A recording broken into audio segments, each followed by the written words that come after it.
Dairy. Light the beam! Light the beam!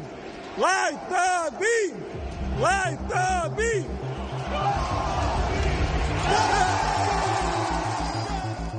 Light the beam and bang the drum. It is a Thursday night edition of the Sports Cave with Biggest Puma, where we are obviously massively distracted right along with the rest of y'all, I assume, watching the first game of the college football playoff semifinals. Go Canes! Unstable that it's on a Thursday and Friday night.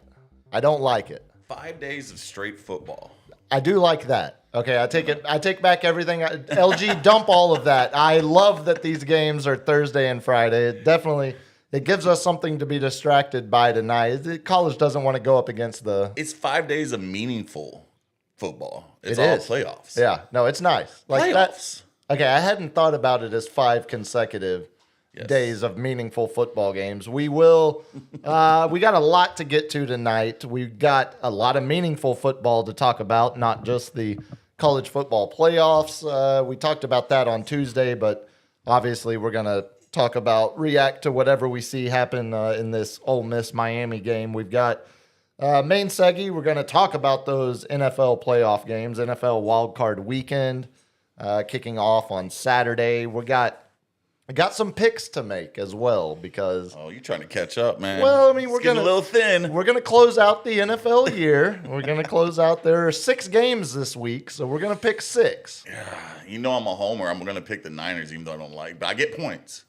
You get a lot of points, I get which points. is Not a lot. It's not like it's 4.5. it's 5.5 right now when I wrote it this afternoon. But we'll get to that. Making us the underdog.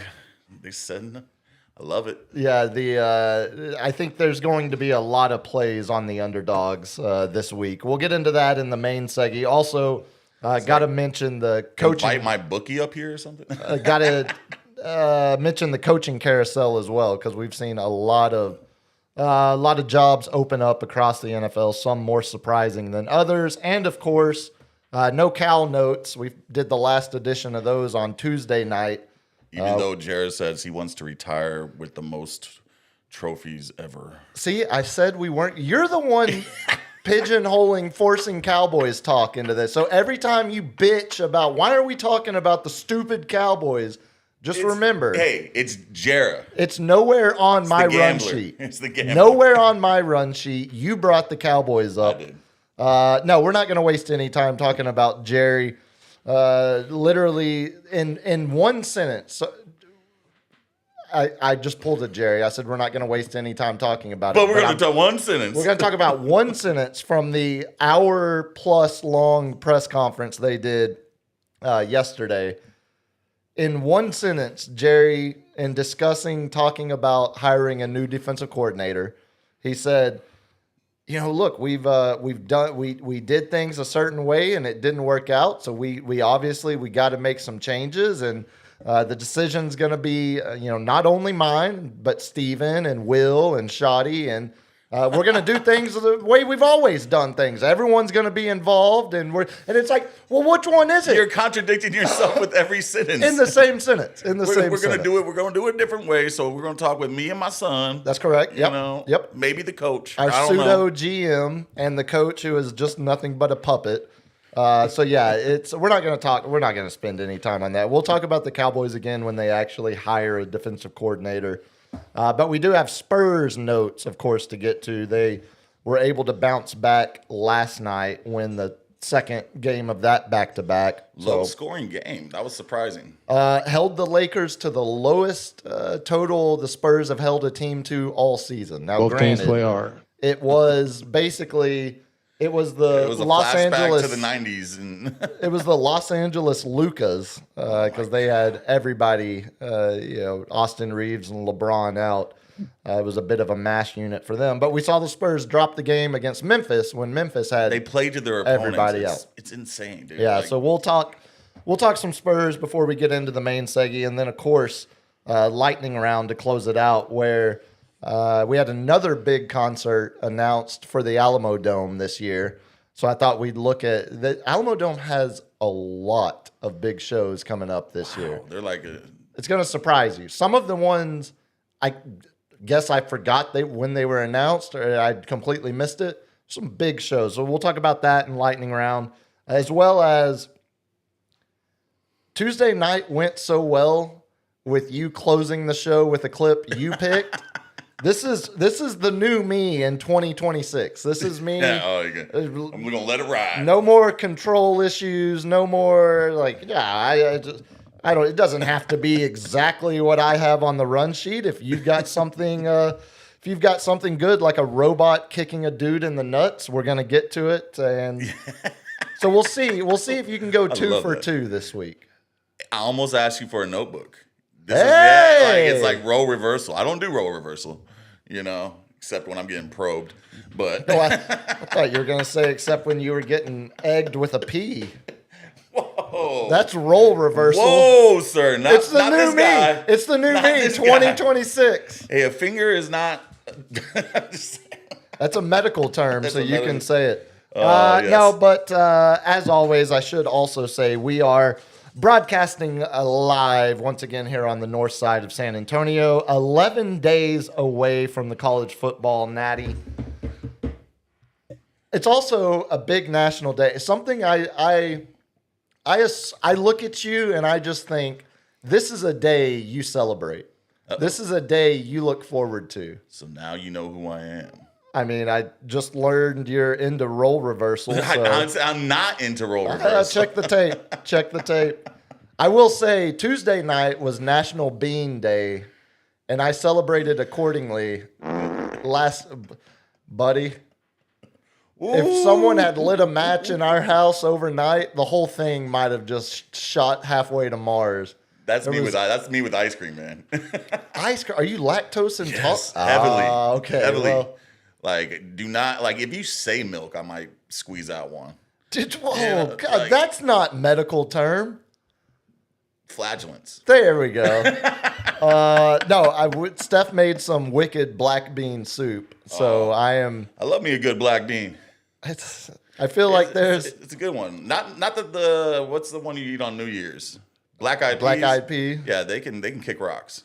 Yeah, I'm not big on it. Yeah, not a whole lot of time for that. But today, it is National Bubble Bath Day. I couldn't even get it out without cracking. I couldn't hold. I just look at Do you see? I'd light the candles. 1,000%. Put the soap bomb in Put there. some Jamiroquai on. A little menthol. Maybe a little menthol to open up my sinuses. Yeah, look. You are accurately describing the mental image I see when I think of National Bubble Bath Day.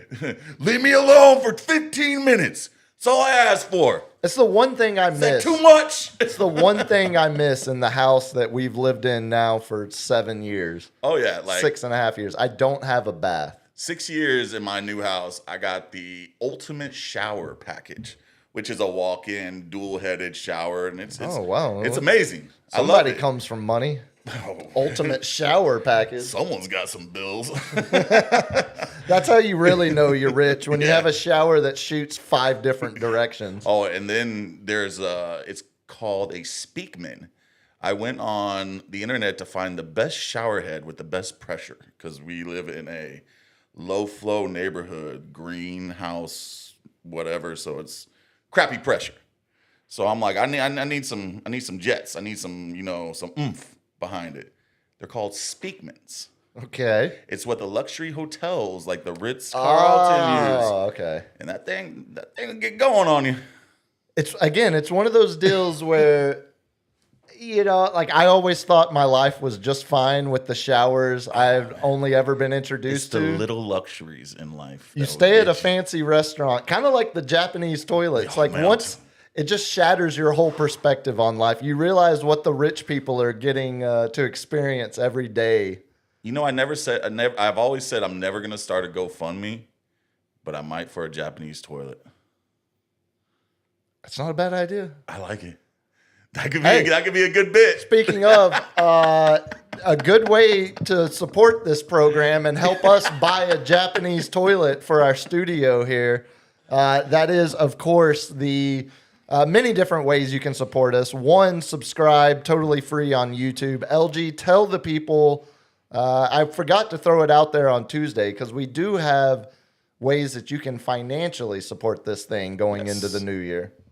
We actually got we got a subscription last week, Tuesday, and we forgot to do it. Save Earth saves the world or something.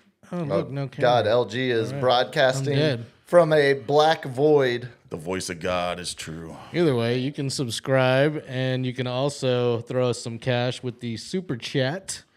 Cool little graphics, beer mug. Yeah, and if you throw a super chat in there or subscribe, it'll add a little graphic or a coin. It's either a coin or the logo Is it an ice cube? that That falls was in an ice there. cube last time. No, it's the logo. Oh, it's the logo. Oh, LG stepping it up on us. Happy New Year. I was about to say, we're getting more and more professional by the... Yeah, we're on TikTok. Yes, that's what I hear. Sportscave.live on everything. That's what I hear. I hear On we have everything. a growing social footprint. Yes. As LG said, if you do throw a super chat out there, if it's on topic, we'll get to it in the middle of the segment. If not, we'll do them all before the lightning round. So hang around. If you throw one out there that's off topic, I'll make sure we get to it. Again, one of the goals of 2026, trying to get a bit more, not organized, but Bigger footprint. yeah, bigger footprint. Another for mic. sure. I want another mic so we can have guests. Like, shout out to Fajita Man who hit me up on Insta. Still doing his promotions, backyard fighting. Oh, that dude's Yeah, still he's going? like, I still want to come on. And I'm like, when we get that third mic, check your inbox. We need to check back in on. Is he still? He's still going, man. Okay. He's still doing events. I think he took it back to the roots, and he's I was doing it about to backyard, say, which I because- like. I like that. That's, I don't want to go to clubs. Yeah, I don't we want had to talked deal to with him. lines. We had talked to him about coming on or about going to the backyard ring they had set up to actually watch a fight. Yeah. But then it seemed like he was getting into the club promotion game, and Yeah, I think some other people were trying to pull strings. Sure. Like, we were trying to hit when the iron's hot, but Look, we'll get you on, chase, man. I like chase your money, and I would never fault you, but the whole angle, the whole thing that made it badass was the fact that it was just two dudes wailing on each other in the backyard of a south and you're side. slanging fajitas at the man. That's great. Everything about that is great. No, it's good to hear good to hear they went back to their roots. You want to start with what I watched here? Because Yeah. we're going to start with, obviously, I think what we're all watching. 30 seconds left here in the first half of this Miami Ole Miss game.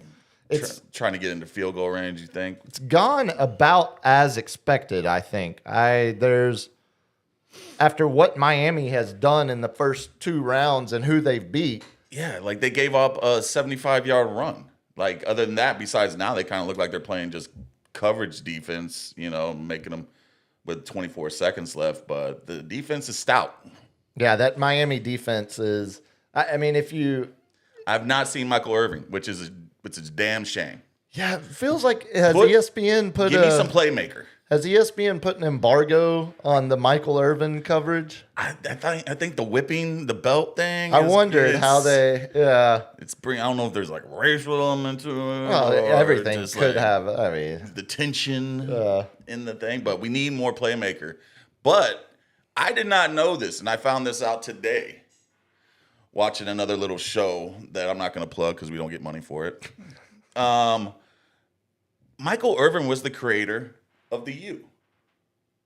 He created that. He started that. no way. He said All right, when I he gotta first fact check you in real time. I mean, it came from his mouth. Yeah. So unless he's outright lying, he was like first got a job as an analyst post football career, and he wanted to do something because they know they were going to talk about the Miami Hurricanes, and he's like, I don't want to do this. I don't want to do anything big, and he didn't want to say Hurricanes because it had Kane in it, and he didn't want to have to say anything about other Canes stuff, Sure, yeah. cocaine, and anything like that. So he made up the U, and he's claiming it. As he should claim it. And This he's feels- like, he's like, Chris Berman was gonna say something. He's like, I know Chris Berman was gonna say something, so he's like, I had to make up something. This you know? feels like all the different origin stories of Bevo that UT has. oh, like the 13-0. yeah, Is that or true? again, My stepfather's an Aggie, so I don't believe him. believe whatever you want because of no one. It's so tangled now. I'm not sure anyone knows how it really started. It's an entanglement. According to Google, the most trusted search. It better be TMZ. That's the most trusted. That's the most trusted source in Source, America. yes. The most trusted search engine. A cheerleader named Bill Tagano is who they are crediting with the. All right, all you masculine bros. You know, he said a cheerleader, and then he put Bill Degano out on me. Buddy, He just blew my head. have you seen what a? Have you seen? I know they're male cheerleaders. They hold the girls up. Yeah, when I Even was though I at, want to see some strong women, you know, do what men can do. You know, I mean, equality is only when it's convenient. There was when I was at Texas State, half the rugby team were the male cheerleaders, and so it was a bunch of dudes that would mean, grab absolutely ass, rock you the know? head, but they would immediately throw fists and rock your world if you said anything. Like I don't. It's the male cheerleader I grew up with was like small town Texas, one flamboyant dude in our class that was a male cheerleader. It was not the powerlifting, rugby player. So I fear the college male cheerleader. I know. I don't have a whole lot he's bad to say about them. His job is actually to train cheerleaders, and he's a male cheerleader, and he's definitely he's a coxman to say, to say. But what's better than just being around all the hot girls, grabbing ass, throwing them around? You're there. No, again, there's I'm a lot here. there's a lot of obvious logic into if you can just get past the social stigma as we're BSing the Ole Miss kicker. Oh, he nailed it. 17-13, 11 seconds left. It's funny to think about. Miami. You talked about how good their defenses looked. All year going up against ACC teams. Anything you said about their defense was always immediately followed up with, but they're ACC teams. Yeah, look who they're playing. Exactly. Look who they're playing. But now we've seen them do it to Big Ten, and SEC. right, and now doing it to another- another SEC. And granted, Ole Miss definitely the most explosive offense that they've faced yet. I love the coach. Looks like a East Coast mafia boss. That's gone Ole on Miss's coach? No, Miami. Oh yeah, Mario Cristobal. Dude, like he's in witness protection program and stuff. no, he absolutely looks like a bouncer for the for the mob working in a Miami nightclub. Like he kind of. I love it when head coaches fit. Like when you see, like you look at him and you're like, that guy looks like he's from Miami, or like that guy looks like he's from Michigan or wherever. When Harbaugh was at Michigan. Yeah, That seemed. Sweet Gundy with his mullet. That was a pretty good one. That was the best thing Gundy, on Saturdays. Yeah, that was a pretty good match. Especially when he had the little curl on it. He put the little Jerry curl. Just let your soul glow. The Ole Miss head coach, I'd forgot. Andy reminded me earlier during the radio show. I forgot he spent time on UTSA's staff when Frank Wilson was the head coach. He was a part of that staff. Oh wow! Yeah, so And Lane Kiffin snatched him up. yeah, he bounced. I think he bounced This guy? somewhere. Yeah, Pete Golding. He bounced somewhere before hooking up with Lane, I think, but I'd have to look it up. But we'll definitely be distracted by that as the show goes along because I said it Tuesday night that I was going to attempt to not go over 2 hours, but we had a lot to recap Tuesday. We got a lot to get to today in the main segment, so I'm going to try to get to it quicker so we can spend more time on the NFL games coming up, and we don't have Cal notes, so that we should cruise. be able to finish I say all that to say we should be And we're able gonna to go finish. 2 hours and 45 minutes. No, we should be able to finish You got LG banging his head in the other room. Like, about the time. Well, we won't be able to see him this time because he's not on camera. About the time this game ends, because it's 6:30 kickoff, so 9:30, Yeah. 9:45, 10 o'clock ends. halftime at 7 or 8:30. That was a long first half. Yeah. It seemed like it was going to go quick because Miami was just running the clock. Yeah, and I guess they didn't actually kick off till closer to 6:50. Well, So we'll see, but we'll check back in on the game periodically as they get into the second half. Spurs notes, shall we? Those Spurs. As we were sitting here Tuesday night, the Spurs were in the midst of losing a very winnable game in Memphis. Yeah. All their backups, man. Yeah, what did it was Memphis was using 5 G League or two-way players. What's I mean, up they with had- John Morant? Is he just injury prone or is he just he's trying to get the F out of Memphis? I would say definitely a little bit of injury prone, but also probably pretty anxious to get the F out of Memphis too. I think it could probably be both. You know, it's a little mixture of that. All right. Yeah, the game Tuesday night, the third quarter woes showed up again. The Spurs got up to an 11-point lead there in the third quarter, and then Memphis went on a 20-7 run during that third quarter. It seems like every time you start to feel like the Spurs have figured out their third quarter problems, it tends to pop up again. And I'm like a lot of things with this Spurs team right now, I'm just chalking that up to young team, inexperienced, still struggling coming out of the locker room after halftime. And on top of all of that, they're a year ahead of schedule. So these growing pains are necessary, and it's actually the learning curve is being expedited, which is in the long run a good thing. I want to know who our shooting coach is. I know his name Dave England no more, but when 3 of our 4 starters have single digits point wise, and they go 4 for 18, 2 for 5, 1 for 6. And then we got Castle going 5 for 14, but he's still getting to the line. Okay, that's what I thought. You just confused Chip England, Cheap better Dave. the England. former. Do you know who Dave England is, though? Isn't that Jackass? That is Jackass. Yes. That's why as soon as you said Dave England, I couldn't let it go. I was like, Yeah. why the hell do I know that name? I know that's not right. I was kind of like, just push it through. Yeah, Just just like, ahead- I don't think just that was his name. Plow but- through. You were halfway. I had to look it up, though. Yeah, no, the former Jackass cast member, now turned Oklahoma City's shooting coach, Yeah. Chip Dave England. Yeah, I don't know who the Spurs. Funny, Oklahoma City. I don't know who the Spurs shooting coach is off the top of my head. I know they added Sean Sweet, Jimmy Barron. Well, Jimmy Apparently. Barron needs to start hitting some milestone marks because that was ugly. in Yeah. Memphis. I mean, how do you force the ball in the basket? A, stop taking 3-pointers. B, go to the hole. Better passing. You know, Yeah, I mean, looking at there's a couple guys that stand out, and we're going to talk about each game individually. But since you kind of brought it up here, I'd written down a couple numbers here over these last 2 games, Memphis and the Lakers last night.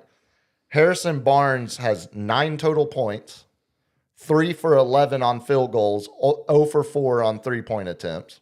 First of all, he's only shooting 2 threes a game over the last 2 games.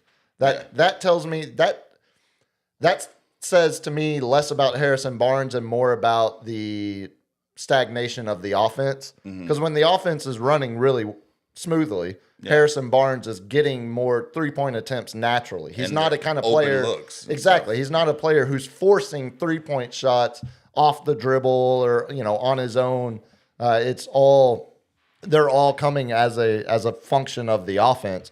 And then the other one who had the attempted game-winning shot blocked in Memphis Tuesday night, De'Aaron Fox. Yep. He is 9 for 32 on field goal attempts these last 2 games. You ready for the 3-point? 1 for 14 Good over the last God. 2 games. So for that's why De'Aaron they Fox. celebrated yesterday when he actually hit one. That's right. That was his one Oh, of the last man. 14 attempts he has taken. So again, Are we revisiting that we need a shooter? Like, I think you can say the ascension of Julian Champagny as more of a consistent assassin, although he had an off game I mean, he was 5 for 8 from 3 in Memphis. in Memphis, but had an off game last night. Yeah. But yes, I mean you can never have too much shooting in the NBA, and I think that is if you're looking at ways to increase the not talent on this roster, but increase the complementary pieces on this roster. I think the one thing that is missing more than anything is shooting off the bench, and maybe even shooting in the starting lineup, actually. But you're not going to mess with a whole lot there. We also had 6 games in 4. 4 games in 6 days. So 4 games in 6 days, 2 sets of back-to-backs. Mm-hmm. Have you looked at the upcoming schedule? Oh my God! Don't tell me we're having more of this. I know it's going to be a lot of away games. We got the rodeo road trip. They play Disc. another back-to-back this Saturday and Sunday.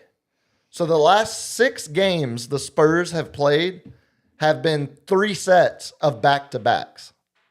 They had Why? it's Why?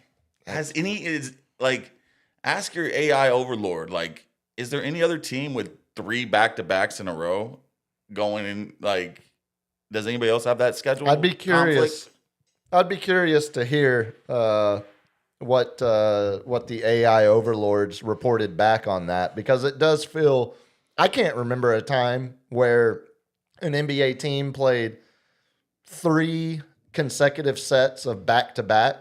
I remember game. like a couple times Pop would be like, "This is our 3rd game in 5 days," and he would make it a point to be like, "Do better, NBA," And I'm sure he's feels the exact same way, but we're not going to hear from him. I mean, 4 games out of 6 days is insane to begin with. Yeah. If it was just that, that would be a crazy talking point. That would be a crazy fact. But it's the 4 games in 6 days. But they're giving him 2 days off now, so it's all right. Like, what is this, college? Right. I mean, it does feel My knees hurt just thinking about that. looking at the trend so far, the Spurs have split these back-to-backs. They won against the Pacers, lost to the Trailblazers, and then lost to the Grizzlies and beat the Lakers last night. Speaking of that Lakers game, you mentioned the great, superb defense the Spurs played, held the Lakers to 91 points, the least amount of points the Spurs have given up all season. Got a great game from Keldon Johnson off the bench, but he ended up with 27. Yeah, I think he had 27 points. Yeah. Yeah. Timely baskets in the second half from him, though. It wasn't an empty 27. He's making a strong case for 6th man of the year, which, looking at the numbers for the other 6 men, he has a better field goal percentage, he has lower minutes, he has more points, and he has more assists and rebounds. Let's see. Since you brought that up, let's go. I looked at that graphic like a week and a half ago, so I don't know if it's changed over it, but like I know he didn't have the highest minutes, but he was up there in average, like scoring 14.5 points. His rebounding was like 7.5 because he's on the glass on the offensive rebound like a beast, man. I love him. Like he's being that dog that we need off the bench. So right now he has the 4th best odds according to BetMGM. 4th best odds to win 6th man of the year. Naz Reid, Jaime Jaquez, Anthony Black are the 3 names ahead of him. And they are, in terms of odds, they are significantly ahead of him. Kind of surprising. Dylan Harper has the 7th best odds. Whoa. That's kind of fun. He won't jump Keldon, or I wouldn't expect him to, unless all of a sudden he's getting a major bump in minutes because of injury or something. But yeah, I think Do we start Harper at any time? Like So the question over Barnes. I was about to say the question becomes how small can you go? Yeah, Because like- Barnes is already when you think of traditional power forward, you don't think of Harrison Barnes. Yeah. He can play it. He plays it well. He plays it like a veteran. But if you were to remove him from the starting lineup, you'd be playing basically Julian Champagny at power forward, and then you'd have Champagny's bigger than Harper. he's way more of a. I mean, Harper. You're I playing guess, yeah, 'cause Harper he's- on the perimeter because of his You ball handling creation skill. and ball handling and facilitating. Yeah. You're playing. Champagny would slide into that kind of spot up shooting 4-man like Harrison Barnes is playing right now. I mean, once Wemby gets back into the starting lineup, I mean, you don't have to be that big at point when you got a 7'6" center. And I think that really does. I mean, it kind of is that simple in a lot of ways because you're not going. No one plays traditional post up basketball with their 4-man. Outside of They're all centers now. Joker. outside, and even like Oklahoma City, who runs double bigs with Chet and Hartenstein. Chet's on- Hartenstein's posting up, and Chet's playing on the perimeter. and all Hartenstein's got that little Yeah, that toss little floater. push. Yeah, that little push shot floater. So I think you could. I mean, I think there probably is a scenario where you get away with playing Champagny at the 4 against most teams, and then go from a more of a matchup by matchup starting 5. I think Barnes just needs some rest. That's kind of what I think too. It kind of feels like He's our old man on the team, man. it kind of feels like the whole team has hit not a wall, but it's definitely kind of hit a plateaued stretch where you can kind of see the fumes that Dying they're down running a little on a little bit. But what we're seeing is they're not destroying the teams. They should obviously destroy Memphis's G League team. But then we are stepping up for the games that are prime time, like yesterday. And we're doing our job defensively. Even when we're not doing offensively, we're doing it defensively. So we're finding ways to win. But we don't show out like an OKC does against like a Utah. No, I mean the fact that SGA has played in less than half of the fourth quarters this year, Yeah. because they're just blowing the doors off teams. We haven't seen that, and I do think, in like talking about the Spurs team being a year ahead of schedule, talking about the growing pains of relying on young players who haven't achieved a level of consistency yet in the league. I think that's what it results in. Yep. Is you're playing the most crunch time minutes of any team in the league. You're constantly in close games, whether it's the Thunder or the Grizzlies. Yeah, they're not getting that rest, even though they're starting. Right. Like, You're seeing, every single night starters be stretched into the 30s. We should talk about that real quick. Although I saw Royce threw a super chat in there. Let's get to it. Good evening, gentlemen. Spurs trade predictions. Shout out Royce. Man, I don't know anybody off the top of my head that's on the trade market. Like, it'd have to be like a deep role player. We talked about it a little Tuesday. I mean, the idea, the pathway the Spurs are going to take, I don't think involves trading for a starter, trading for a guy that's going to crack the starting 5. I mean, your idea of Harper taking a spot in the starting 5, I think, is way more likely than them trading for a guy that becomes a starter. I don't think either are that likely. I think they're going to stick We with need like an old man Kerr just to come in and just. and that's If where we're having a bad game, we need you to, light it up behind the arc. we talked about it Tuesday night, and we saw it last night. After being a DNP, Jeremy Sohan comes in and is a pest on Luka all night, bringing the ball up. Even saw him get slapped at the end of the game by He got Vando. finger poked, man. Yeah, Poked was that in what the it was? A face? poke? Yeah, it was a little poke in the face. We're gonna have to fight if you do that. Don't do that. Well, and it looked like Sohan wasn't as interested in it, but Champagny gave him a good shove to get away. But we talked about Sohan, and the expiring expiring contract of Kelly Olynyk. Yeah. And if you combine those two guys, you're in that $17 to $20 million range, which puts you in the range of the name that has been mentioned the most with the Spurs so far, Klay Thompson. I don't think that happens. I'm not suggesting, but the idea of getting a 3-point shooter on a contract somewhere in the high teens, I think that's your most likely. It's going to be a name that trade target that we didn't think of. Like, in my opinion, it's going to be someone I'm going to be like, oh, let me look him up, you know? But I don't think we move off. Sohan gave us some energy last night. So I think that's going to be revisited by the coaching staff to be like, yeah, he's not, you know, we're not going to put him more minutes over Keldon, or we're going to like start giving him 18 minutes a game, but give him 10. You know, like if we're running out Corey Bryant out there, run Sohan, you know? Yeah, I did see they sent Carter Bryant down to the G League. See, I'm just making up names today. Well, you're halfway on there.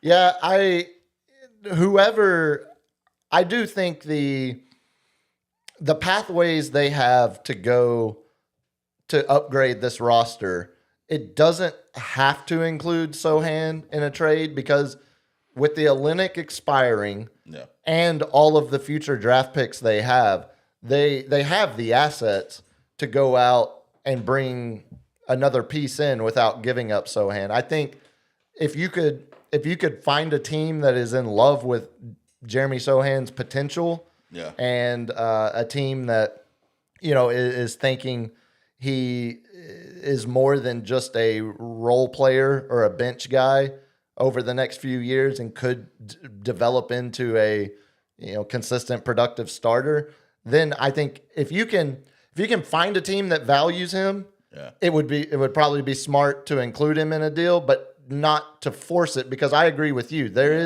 You don't want to do something that disrupts the chemistry of this second team. in the West. Right, exactly. So anything you do is picking at the fringes. Yeah. You know which team that I'd have to like do research and kind of like see who's their shooter, who's expendable, is the one Trae Young just went to. The Wizards. They're tanking, you know? So give them a draft pick. So I feel like Sohan could be that energy for him and be like, hey, I've done a rebuilding team. And I was on it when we started figuring it out and winning. He could be that earpiece. The problem is the Wizards just sent their best shooter to the Hawks in that trade. They Corey Kispert was really the only. So there's no one else really. Not really. The Wizards are pretty bad, man. It's what we say. They got potential. Yeah, they do have some former top picks on that roster, but not a lot that I think a playoff team would be looking to comb through. I mean, hey Hawks, you want your number one pick back? Give us the shooter. It's interesting. I mean, so let's talk about the Trae Young deal here for a second, because it does. It does affect the Spurs' summer plans. So the Wizards basically gave up nothing for Trae Young. They give up C.J. McCollum, veteran, contract number to match Trae Young's, but he's not a piece of the long-term plan in Atlanta. Exactly. And Corey Kispert, Gonzaga kid, who I mentioned, just 3-point shooter. But no draft picks were exchanged. It was clear it was a salary dump for Atlanta, and they were comfortable not getting a whole lot back because they wanted out of the Trae Young business. And of course, this relates to the Spurs because the Spurs control Atlanta's first-round draft pick this year. So are we going to see addition by subtraction? The Hawks have been pretty decent. Right at 500 this year when Trae Young was not in the lineup. When he is, they're at 200. You know? Right. So they're like, oh, we're a better team without him. He's a distraction. But you're going to need to draft some young talent, you know? You're going to have to. I don't think the Hawks are never in the mix in the big trade deadline deals. Like, they're not going to get Giannis. No. You know, But if they did, it would be, with the understanding that it's a rental and he's not staying here long term. I mean, I can't. and you wouldn't do that. No, and you wouldn't do that at all. The name that they are being connected with, though, now after the Trae Young deal, Anthony Davis. Oh wow, Apparently, they have Dallas the is ready to interest. move. Oh, Dallas wants out of. I think Dallas wants out of the day as soon as they fired Nico and didn't. They have want all to- that Nico stank off them. Yeah, I think. Well, and also, having Shout out to you, Nico. having Still my a- man. an Anthony Davis that doesn't want to play center, which means he's playing the same position as Cooper Flagg. So then you're stunting Cooper Flagg's development. I think He's like, let Dallas me is- stand behind the arc. Come on, man. Yeah, the Anthony Davis experience is one of the most infuriating basketball players, especially at this point, at 31, almost 32-year-old Anthony Davis. For some reason, for Atlanta to be one of the biggest cities in the U.S., and it seems like it's not a boring town, It seems quite fun, actually. Yeah, like it's the A. Their sports teams, besides the Braves, are just they're not good.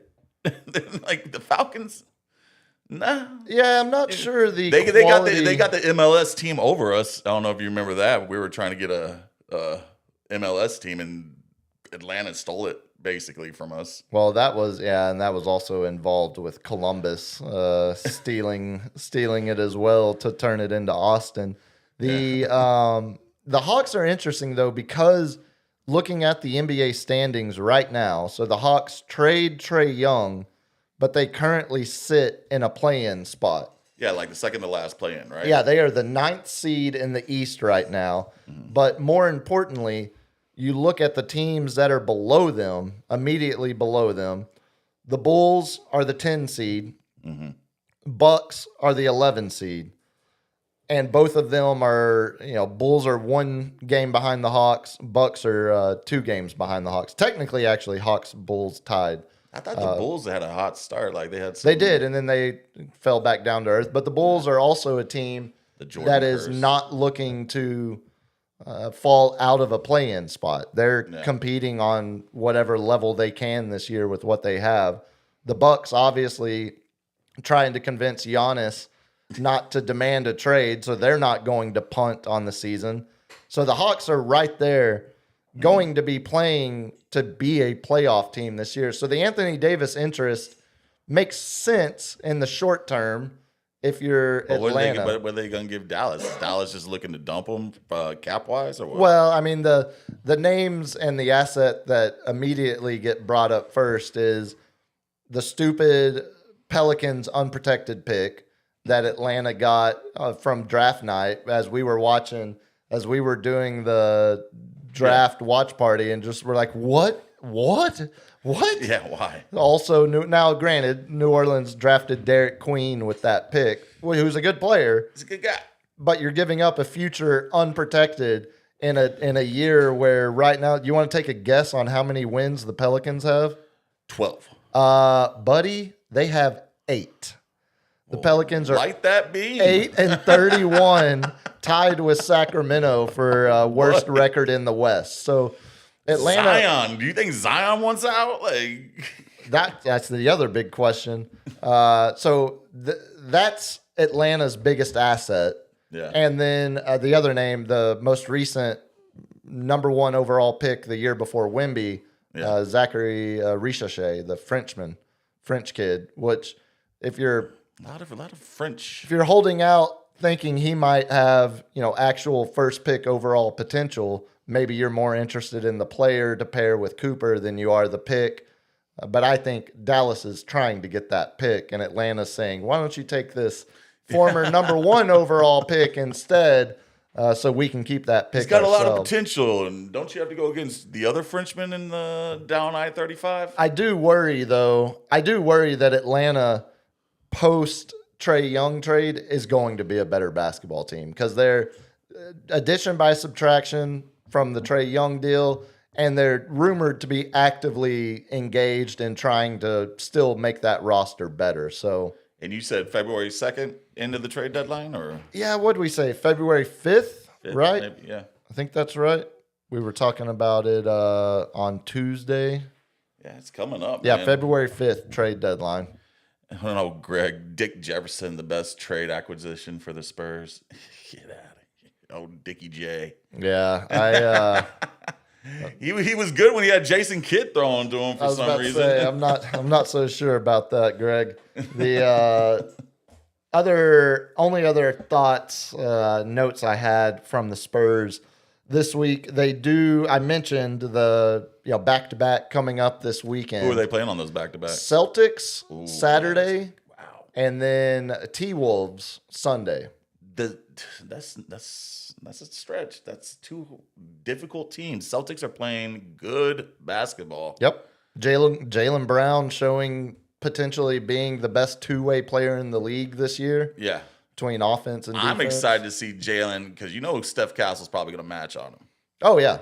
That's your matchup. Steph and Jalen. I think Yeah. Steph he circled this game. The fact that the Celtics are the 3 seed in the East right now. Without Tatum. I mean, that is a...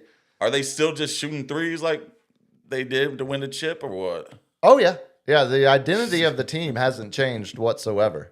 No. Oh, I mean, wow. Look at number 4 is just dragging all of Ole Miss. Look at that, the bouncer. I'm telling you, Mario. So we're back. Football, the college game is back on. Mario Cristobal loves nothing more than seeing a 2-yard run turn into a 7-yard run. It was like a 17-yard. Was that how long it was? Yeah, Okay. like he drug him for about 15 yards. Oh my God, he threw it like me. Yeah, I feel like this game could be decided by a random Carson Beck moment of mental flatulence. Just Don't F it up, Beck. we're getting. They call that intentional grounding. I believe they are. I think no he was outside the receiver. pocket. I'm not so sure about that. Did you have any other thoughts on the Spurs before we Nah, move man, on? I'm excited for these next 2 games. Definitely a measuring stick with Boston. Minnesota's reeling. Maybe they get a trade done before the game. Maybe not. Well, what? I mean, wait, definitely not. I keep on thinking it's the end of January. Yeah, it's but still, we're We less got- than a month away from the deadline, Yeah. but as we get closer, we'll definitely be talking more specific about who might be available. Because right now, everything's, besides the names we know, like Anthony Davis, Michael Porter Jr., we knew Trey Young, now he's been moved. Yeah, the big guy. The names the big names that are obviously yeah. obviously available through trade. But I don't think, as we said earlier, I don't think the Spurs are in the business of any of those guys' services. We're gonna have to start paying Wemby. Then Castle's gonna have to get paid, And that's why you look at the way the Spurs roster is lined up right now, pay wise. It's really, really, really well mapped out. No more room for stars. We because we need solid role players. We need bench players to come in and put some points up when we're having a drought like we did in Memphis and even yesterday. And I think that'll be more of the focus as we get closer to the trade deadline. I had one more thing on the Spurs. So, the Spurs have started a new celebration. Yes. So I thought we would go down the full evolutionary process here of how we got to this point. So it started, we joke, we light the beam, right? Yeah. And the reason we light the beam is because when the Sacramento Kings started doing this 2 years ago, it was so absurd and silly and ridiculous. Yeah. I fell in love with it instantly. It was the perfect level, Wide right. the perfect level of gimmicky. It was when you saw the pictures of the arena from outside of just this giant purple beam shooting up out of the middle of the roof. It looked like a comic book. It looked like something silly. Do you have that clip, LG? I pulled one of the Kings back late December. They got, I believe, their 4th home win of the season. It's been a rough year for the Kings. They got to light the beam against the Mavs the other I did night. find out they do light the beam on road wins. Oh, so they light it. Yeah. So you can see it. It's Okay. been lit 8 times. Okay, so it has been lit. Okay, it's been lit 8 times total. Well, that makes sense. So if you're in the greater Sacramento area, you And can then- see if the Kings won or not. Hey, the Kings won. It's lighting. or the it's, strip club's up and or going. the new the Purple Parrot is open. It's like lighting the tower at UT. But if you've never seen Sounds it, like the gay strip club, the Purple Parrot. strip club's a strip club. I get better service there, I bet. Yes. This is what it actually looks like when the Kings light the beam.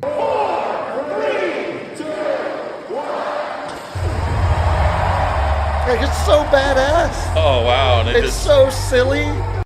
It's ridiculous. yeah. Like, it's so stupid.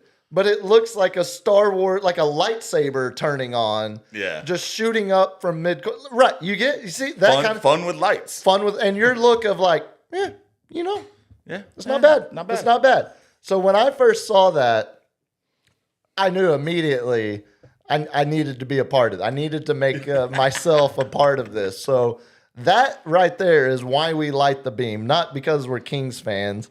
Not because we give a damn about It's got multiple references. C. Webb and Jason Williams. Right. No, we light the beam because that bit was so great. Yeah. But as is the case, you see it a lot in advertising. Like when, Keith Stone for Keystone, and it's like, the character they create. Well, then you see Dairy Queen doing a Keith Stone character, and then you see another yeah. company do it. Yeah. Anytime one company does something that is successful, You're gonna start have see copycats. Yeah. you start to see the copycats and imitations. So this is what the Rockets are doing now. If you have that one next, LG, the Rockets launched their new post-game celebration. They did it right after the New Year. They have something. It's kind of similar. It's kind of similar to the Kings, where it's prompted by a button with a countdown instead of lighting the beam. It seems like they're like opening the club or doing something. It's like you're pushing the button, and then we're getting. One of the funnest strip clubs I've ever been to is in Houston. But... You can have. Oh, buddy. Okay, watch this. It's the button? Yes, and it's like a. No whammies, no whammies, no whammies. Oh, you get that gritty Houston. So it's like it's a DJ turntable. It looks like, and it's like he's hitting the drop. So That it's as the stupid beat fog. drops. Yeah, and you get the fog. Fog machine. I hate the fog machine, man. It's the same fog machine that they run at St. James Place over there, that strip club that's in an old church. Man, San Diego's clubs and down in like Gaslight District, they love fog. I don't know why. I'm just like walking around and it's just like all I'm smelling is that distilled fog. Yeah, the smell, fog and I'm water. just- and it's like, oh, but look at all the lasers, bro. And I'm going to start creating a list, or maybe someone out there listening can help me put a list together. I want a list of the random things that upset you. Like fog, the fake fog machines. fake fog. now. Don't like it. Don't like it. Obviously, AI. Alien. Like I feel like there's a That's few. justified. Yeah, well, I would think you would say your fear of fog is justified too. Yeah, it smells. We need to create a running list. So starts with light the beam. Yeah. The Rockets got their own new one going now too. The Spurs one, it's a little different. He's trying to bring Europe into it. Right. Yeah, which I mean, granted, So- we are an international team. It makes a lot of sense. A Yeah. lot of international city, international team, international history of international players. It's a good fit. It's a good fit for the Spurs, led by Wemby and the Jackals, the new fan group. So last night, this is after Keldon Johnson had 27 off the bench in the win over the Lakers. Keldon led the arena in the, I guess instead of light the beam, bang the drum. I remember the first day they did this, and he's like, "We're gonna start a new tradition." Yeah. And there we go, Keldon. Oh, this is him doing it last night? This or- was last night, yeah.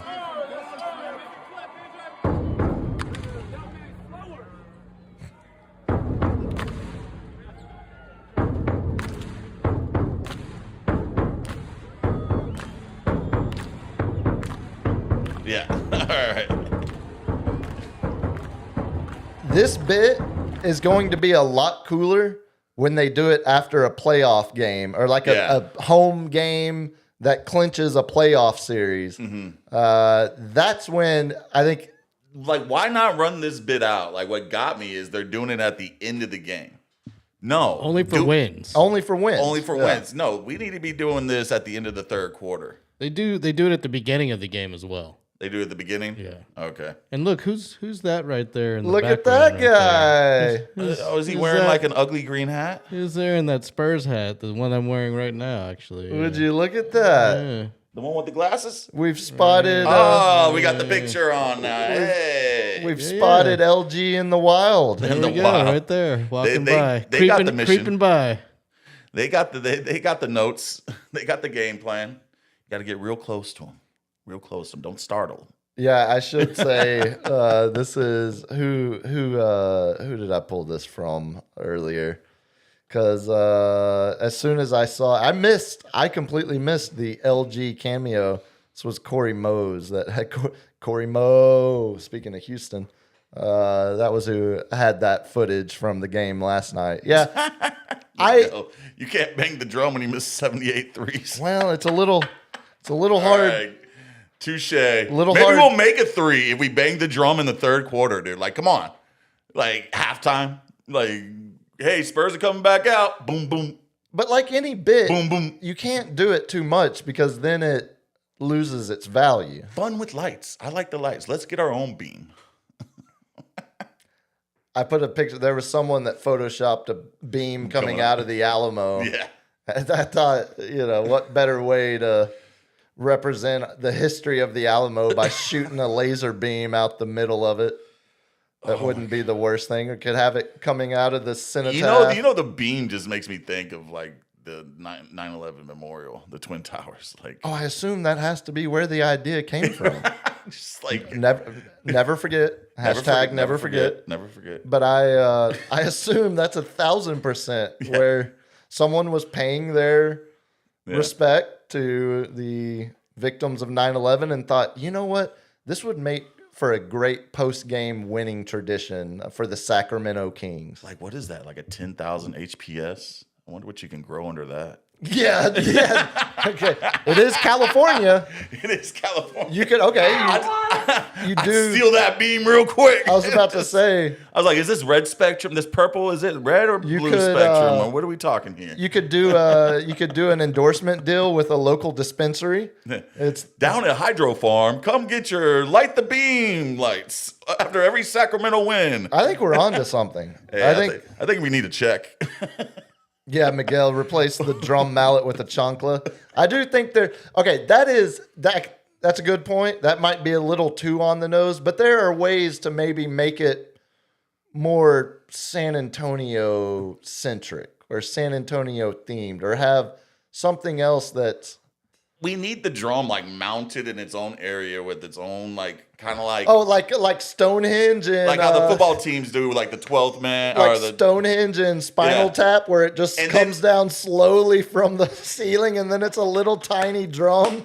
coyote dangling along next with it. Oh, okay. Now we're talking. The Yes. coyote Yes. brings the drum down from the rafters Yes. at the end of Win. Now we're talking. Now we're talking. So I agree. There, Little element of danger in there. or maybe the fog machine to so it looks No. it looks like the drum is It's descending humid. from heaven. It's humid enough. The man. heavens are parting. Yeah, I mean that would look cool. It had to be that cold fog. Can't be that hot fog.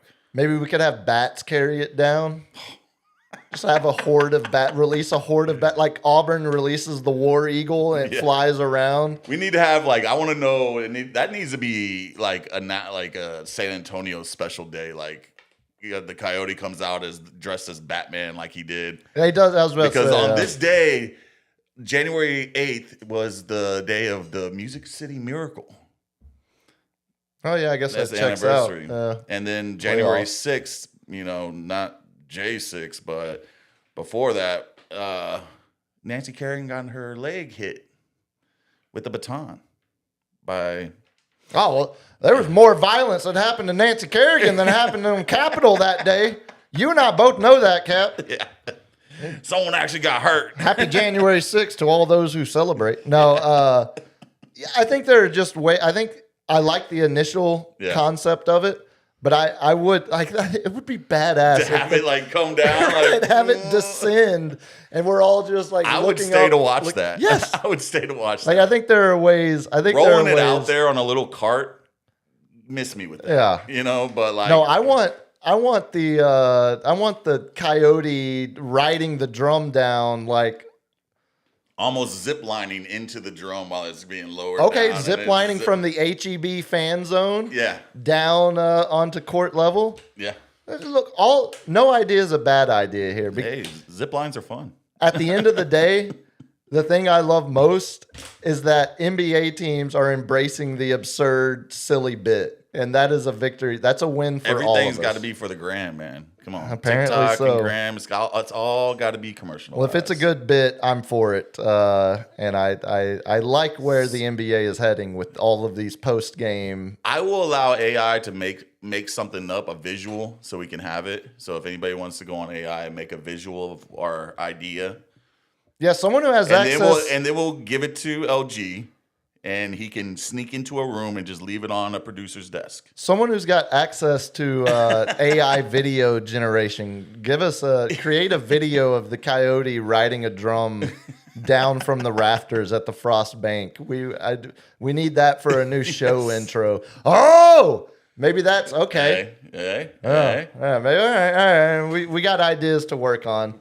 Hey, work on that copyright so we don't infringe on them, LG. Did you anything else on the Spurs before we move on? Nah, that's it. I'm excited for these games this weekend, so we got to step up, but no more back-to-backs. Yeah, You know what I'm that's saying? getting a bit old. Unless I'm at the strip club. Let's jump into or the doctor's office. Let's jump into the main seggy. We got to talk NFL wildcard weekend. We'll hit on the coaching carousel as well. But as we sit here right now, I am 3 behind you in our picks. And looking at the schedule, I looked at it earlier, the total amount of NFL games we have remaining. So we have 6 this weekend. And then next weekend, what is it? 4 or 5? Next weekend? I'm trying to do the math in my head, thinking about it. Oh, we do 7 go in, so that's 3 and 3, 6. Yeah, it's 4. So it's 6. 6 this weekend. 6 this week, 4 4. next. So that's an average of 5 a week. So we're gonna pick 6 this week and 4 next week. We're gonna pick all the games. So that keeps us on 10. You get what I'm saying? Yeah, to keep yeah. it even. You're trying to win. Well, I got a W. The NFL season's not over. We're still picking games. Zeb may have beat me in fantasy, but I don't understand. I beat you real life. The fantasy season ended though. The real season is ongoing, and we continue to pick NFL The games. real season. So we will be picking all of these games. I figured we'll just burn through them in order here because we do get Saturday, Sunday, and Monday games this weekend and wild card weekend. Let me start with, do you know, or did you know, there's never been a road favorite in the modern era of the NFL? What? No, listen. That's not the end. That's not the end of the sentence. Okay. There's never been a road favorite in the history of the modern NFL cover a double-digit spread. Oh, okay.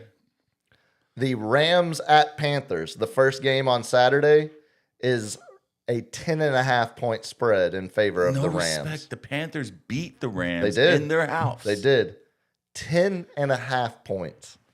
And 3:30 I think they had kickoff. Devontae Adams for that game too. Yeah, I think so. I think that was before the injury. 3:30 kickoff on Fox. Battle of the former 1-1 Stafford against Bryce Young. Man. Whoop-de-doo. Yeah. No, I mean Yeah. Bryce Young. So I mean, all right. So do I have to pick first because I'm? Well, ahead? do you want to do picks game by game, or you want to do picks at the end? We'll talk about them all first. Okay. Yeah, we can do And picks at the marinate. end. Okay. Yeah. Yeah, I mean, you mentioned it right there. Rams have already lost once to this team. Yeah. but yet are double-digit favorites traveling all the way across the country for a 3:30 Saturday playoff game. All of these red flags are shooting up in my mind that Carolina probably still doesn't win this game, but I think it's closer than 10 or 11 points. What do you do against high-scoring, elite offenses to slow them down and pull out a win You run the ball, with a strong running game? What does Carolina have? well, last time I checked, a pretty strong running game. Like, the disrespect is crazy right here, man. To me, like, they showed that they can work the clock, keep Stafford on the bench. He's good for one pick a game, like an interception. Like, yeah, as good as he is, he always has that one mental flub. Well, and we've seen him return to earth a little bit here lately Yeah. with the way he ended the And the Carolina's regular D season. line is, I'm not going to say top 5, but maybe 7th. I was about to say if it's right there on the fringe, Yeah, 7th or 6th best, Yeah. you know. But like somewhere between 5 and 8. all the tools and all the things you need to beat that team, Carolina has. But they are rookies, so that's where I'm just like, I don't think they're going to win, but I think they keep it within a touchdown. Yeah, I mean, I kind of think so too. Just for all of those reasons you listed, it was week 13 that the Panthers beat the Rams. That ended the Rams' 6-game winning streak. When everybody was on the Rams jock. Right, and everyone was on Matt Stafford MVP jock. And the way you mentioned it, the way Carolina won that game, 164 yards rushing on 40 carries. Like it was methodical. It was control the clock, control the Big plays. big plays, keep your offense on the field as long as possible, even if it just results in long drives for field goals. You're keeping the Rams offense off the field, which is a win for Carolina. It was also Bryce Young's best game of the year, Yeah. which I don't know how much that is worth thinking about a rematch. Is it Bryce Young He's seen the big having something against that Rams defense, or was it just a flash in the pan and Bryce Young put it all together for one game and it wouldn't have mattered who they were playing? I mean, Bryce Young played meaningful games in college. He's Alabama, he's a champion. So it's not like he's going to underperform, in my opinion, when the lights are bright. He's been underneath those bright lights his whole career. Probably not since he got to the NFL, but now when he was under him, which, by the way, that Tampa and Carolina game, their last game, the officiating was horrible. They definitely wanted Baker Mayfield in that. Oh, they were trying their best. They tried it was just almost unwatchable. But I don't like, they're going to run the ball. Yeah. And then they're gonna play action. And they got McMillan. They got a good tight end. And Bryce Young can run it. He's not the fastest, but he's elusive. Yeah, to me, it's more. I think they're just gonna move the chains. Move chains, field position. Move chains, field position. You can do that if you're also what created how many? They had 2 or 3 turnovers in that first game, because it was also forcing 3 turnovers from Stafford, like multiple interceptions. Let's call him a weak system quarterback like we do Purdy. 3 interceptions. Oh my God, he's the worst quarterback. He only is good because of Sean McVay. Why do you have to make this don't about know. Brock Purdy? Because I do. Well, and first of all, Stafford and Purdy are nowhere close to the same class of quarterback. Yeah, one's actually been to the show. I mean, damn it. What are you talking about? I'm muttering. Because you're wrong. You don't want to backpedal. Tart You're should have trying caught to- that ball, dude. You're trying. Tart, it was in your stomach. Trying to defend a position you know is wrong in the name of No, fandom. Stafford has the way better arm, and Stafford is somehow still. I think Stafford is underrated. It's weird to think. You never see him in He's a Hall of Famer. Right, but you never see every year at the beginning of an NFL season when we talk about the best quarterbacks in the league, Stafford comes in somewhere between like 5 and 7. He's never top 3, never top 4. He's never listed Because he makes that one stupid play every game. Sure, but That's always been the thing. It's show like, me what quarterback doesn't make one stupid play every game. It's not named Tom Brady or Joe Montana I mean, yeah, that's what I'm saying. That's why we or don't. Patrick Mahomes. Yeah. Josh Allen makes a stupid play, but Right. he picks it up with his feet.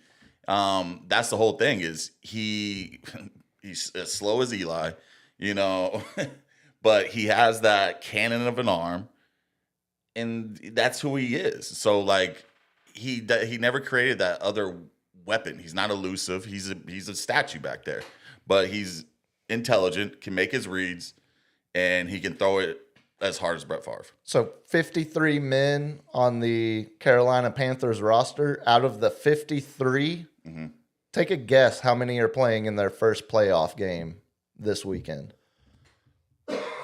47.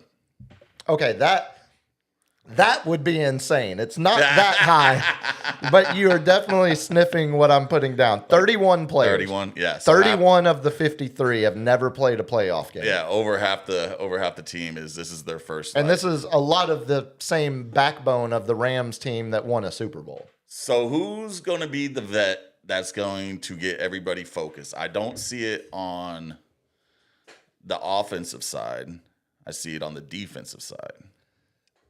It's interesting. So the Rams, speaking of defense, the Rams defense was above expectations the first half of the season and then completely cratered down the stretch. They gave up almost 30 points a game the second half of the year. As soon as they started getting talked about being like A little we're the bit, best yeah. well-rounded team in football, like all of a sudden the defense was just giving up 30 points. Started to every game. crater. So if I still think this is going to end up being a lower scoring game. I didn't look to see what the total over under is on it. But I would still, I see 24-17. that probably feels fair. So the total over under is 45.5. So what'd you say? 24-17? That's under. So you're under at 41. Yeah, I think it's probably under that. Yeah.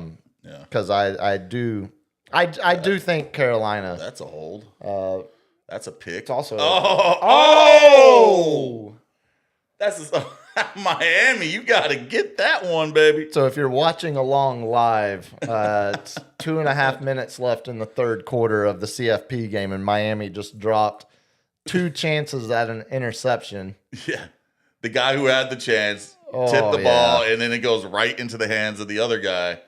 And are your gloves slick? He had 3 chances himself to. Are your gloves wet or what, man? They were in your hand. It was in your hands. Any other thoughts? Rams Panthers. I think this is the most boring matchup, Yeah, and we've this- spent too much time talking about it Because already. it's not the exciting, like if the Rams do their job, it's going to be running the ball, moving the chains, field position. That doesn't make for an exciting game. And if they don't, you're just going to see a blowout from, the Panthers if they do their job. Then you're just going to see a blowout from the Rams. Yeah. No, I think They are who they thought they were. Yeah, the expectation obviously is that the Rams take care of business here and move along. Yeah. The other game on Saturday, 7:00 game on Amazon, a I'm gonna have to figure divisional. out which channel I'm watching all these things on. I know. I was trying to talk Uncle Andy through the process. Peacock's got one of them probably. No, well, the Sunday night game. Oh yeah, But it's ABC. also on NBC. Yeah. NBC, yeah. No, the other Saturday game, Saturday night, division matchup, Packers at Bears. You want to take a guess on this line? Bears -1.5. Kind of surprising that it's not that. It is exactly the opposite. Packers -1.5. Yep. I was giving them the edge, but they don't have home field advantage. Right. Yeah. Here's the thing, man. Like, I want to get excited because it's the most rivaled team, that's faced off the most and all the history behind it. But, like, Jordan Love, man, he is just so inconsistent. I don't like him as a quarterback. You mentioned, so I read this earlier. Packers, Bears have played each other more times than any team in NFL history. They've only ever met in the playoffs. This will be the third time ever. Oh, wow. So it's really rare that they meet in the playoffs. Yeah. Despite playing each other every season for 5+ decades. So yeah, I mean, it's like who's gonna enforce their will? In my opinion, like both of them got you got Josh Jacobs on the Packers. You know they're gonna try to run it, but then they're gonna rely on Jordan Love throwing the ball. You know, play action and whatnot. The Bears, if they impose their will with Swift and Monangai and run the ball, Caleb Williams can do the play action. They both got the same game, playing style. Yeah. So who imposes their will? Which defense do I rely on more? Kind of rely on the Bears. I think, it feels like the Bears, mentioned talking about the Spurs being a year ahead of schedule. It feels like the Bears are a year ahead of schedule. Mm-hmm. And it kind of feels the Bears remind me of what the Commanders were last year with, a first-year new head coach. Of course, Dan Quinn had experience. Ben Johnson doesn't. Yeah. The, stud, high-picked quarterback that you're building the whole franchise's future around. And all of a sudden... Which is a quarterback desert in Chicago. Right. It's amazing. They're the only franchise that's never had a 4,000-yard passer. It's crazy. It's insane. Another doinker, but it went in. Oh, my God. Who was that? Ole Miss? So 17-16 now, another doink. Yeah, it just feels like they're a year ahead of schedule. So that, to me, either we see a random NFC conference run like we saw with Washington, or they lose this game and we all say, well, I mean, what did you expect from the Bears this year? They've already overachieved. Mm-hmm. And I kind of think it's going to be the latter. I was thinking like Jordan Love's been there, but he's also had two of the worst games I've ever seen in the playoffs. And he has missed the last two games because of the concussion he got in the Bears matchup. I think they held him out last game. Oh, I think so, definitely. Since the Parsons injury, Packers have lost 4 straight, and the defense looks nothing of the same.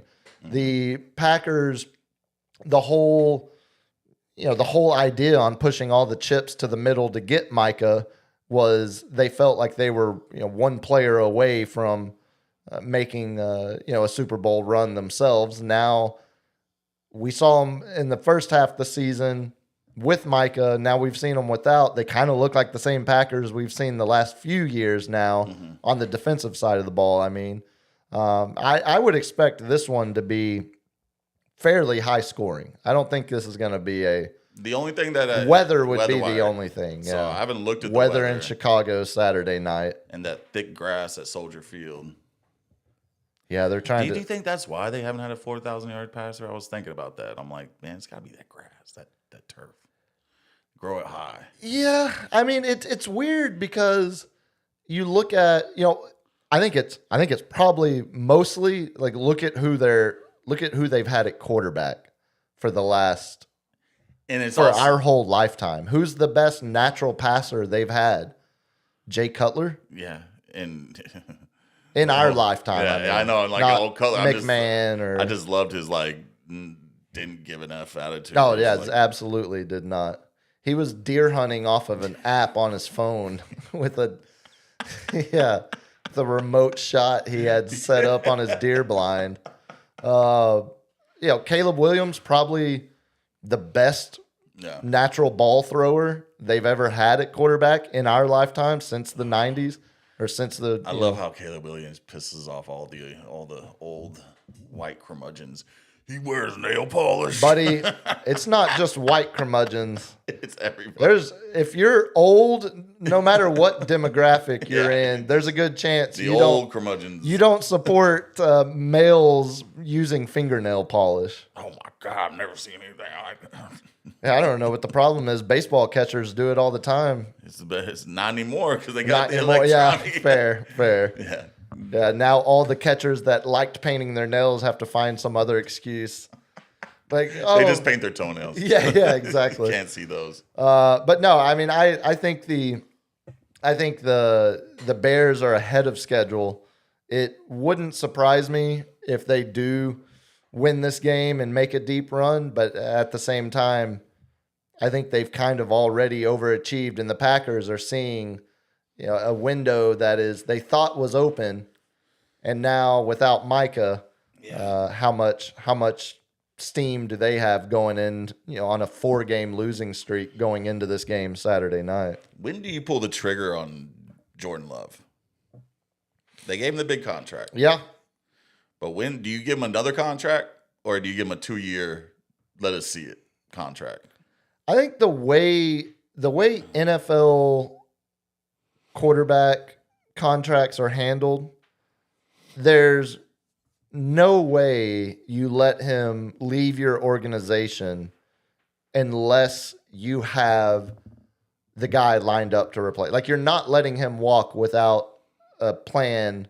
It's kind of like an Indy with Peyton Manning. Like, oh, Peyton got hurt in the beginning of the year. We tanked. We got the first pick overall, and we're drafting Andrew Luck. And then you're moving on. Yeah. Or But they got Jordan Love when they had Aaron Rodgers and took a first round pick. well, that's what I'm You saying. know? That's more what I'm saying. Yeah. I don't think Green Bay is afraid to draft another quarterback high up and tell Jordan Love, look, dude, it's your job until it's not. Like, you got to produce, you got to win. You've seen what we did to Brett Favre and Aaron Rodgers.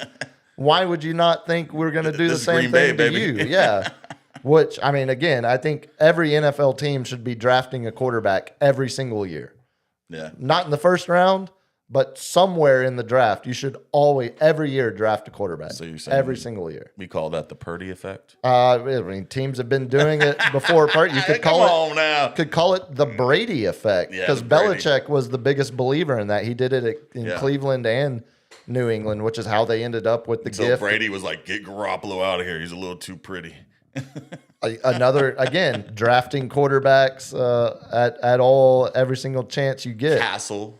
Yeah. Yeah. I mean, I could see, Belichick was a big believer in that, man. He always used a mid to late round pick on a quarterback. The those are the only 2 Saturday games. Sunday, we get a triple header starting with the noon game, Bills at Jags. I think this is obviously Niners Eagles is probably the game I'm most looking forward to. Yeah. But I think Bills Jags might be the most interesting matchup. I see a shootout. I kind of do too. You want to take a guess on the line? I don't think they're gonna disrespect the Bills. So the Bills minus 2.5. Close, 1.5. Bills half, minus 1.5 on the road in Jacksonville. You say they're not going to disrespect the Bills. I ask, why respect them? I mean, what is, Josh Allen. and that's it. That's it. And the run game. The run. I mean, James Cook, but he wasn't James Cook of last year. No, The run game is Josh Allen. right? Yeah, You know, so yeah, like this is a beatable Bills team. They have not been the dominant one going into the playoffs where we're like, oh, we can't wait to see the Ravens Bills or Chiefs Bills. You know, anybody like the one that's like Broncos are the scariest team in New England, but you're also dealing with young quarterbacks. You're gonna have to be defense reliant. Anybody can win an AFC right now. feels like it. I mean, it know? feels like it kind of, who are the proven quarterbacks in the playoffs right now? You can't say Josh Allen is proven. Proven to get to the AFC Championship. Right. That's what I'm saying. I mean, you look at the guys that have actually shown they have what it takes to win it. They have done it. 41-year-old Aaron Rodgers in Pittsburgh. And God, I hope he loses. I mean, it's him Should have lost, man. and Matt Stafford. That's it. Yeah. That's the list of Super Bowl winning quarterbacks. With the in top the playoffs five this year. quarterbacks, the Joe Burrows, the Pat Mahomes, Jalen Hurts, he's kind of proven. Yeah, Hurts. Yeah, Yeah. that's true. That's true. Hurts. I just think with all the offensive struggles they had this year, I Yeah. tend to forget. But yeah, absolutely, Let's keep Jalen those Hurts. struggles keep going.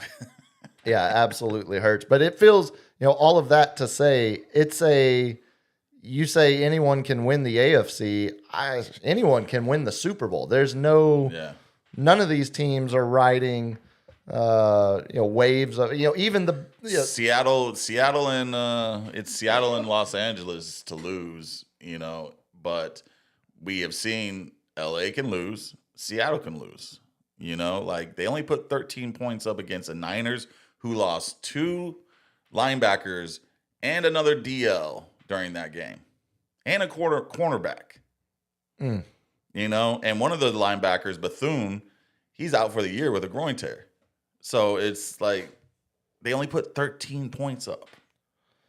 Darnold, is he going to become the Magic, or is he going to fold underneath the lights? He folded last year.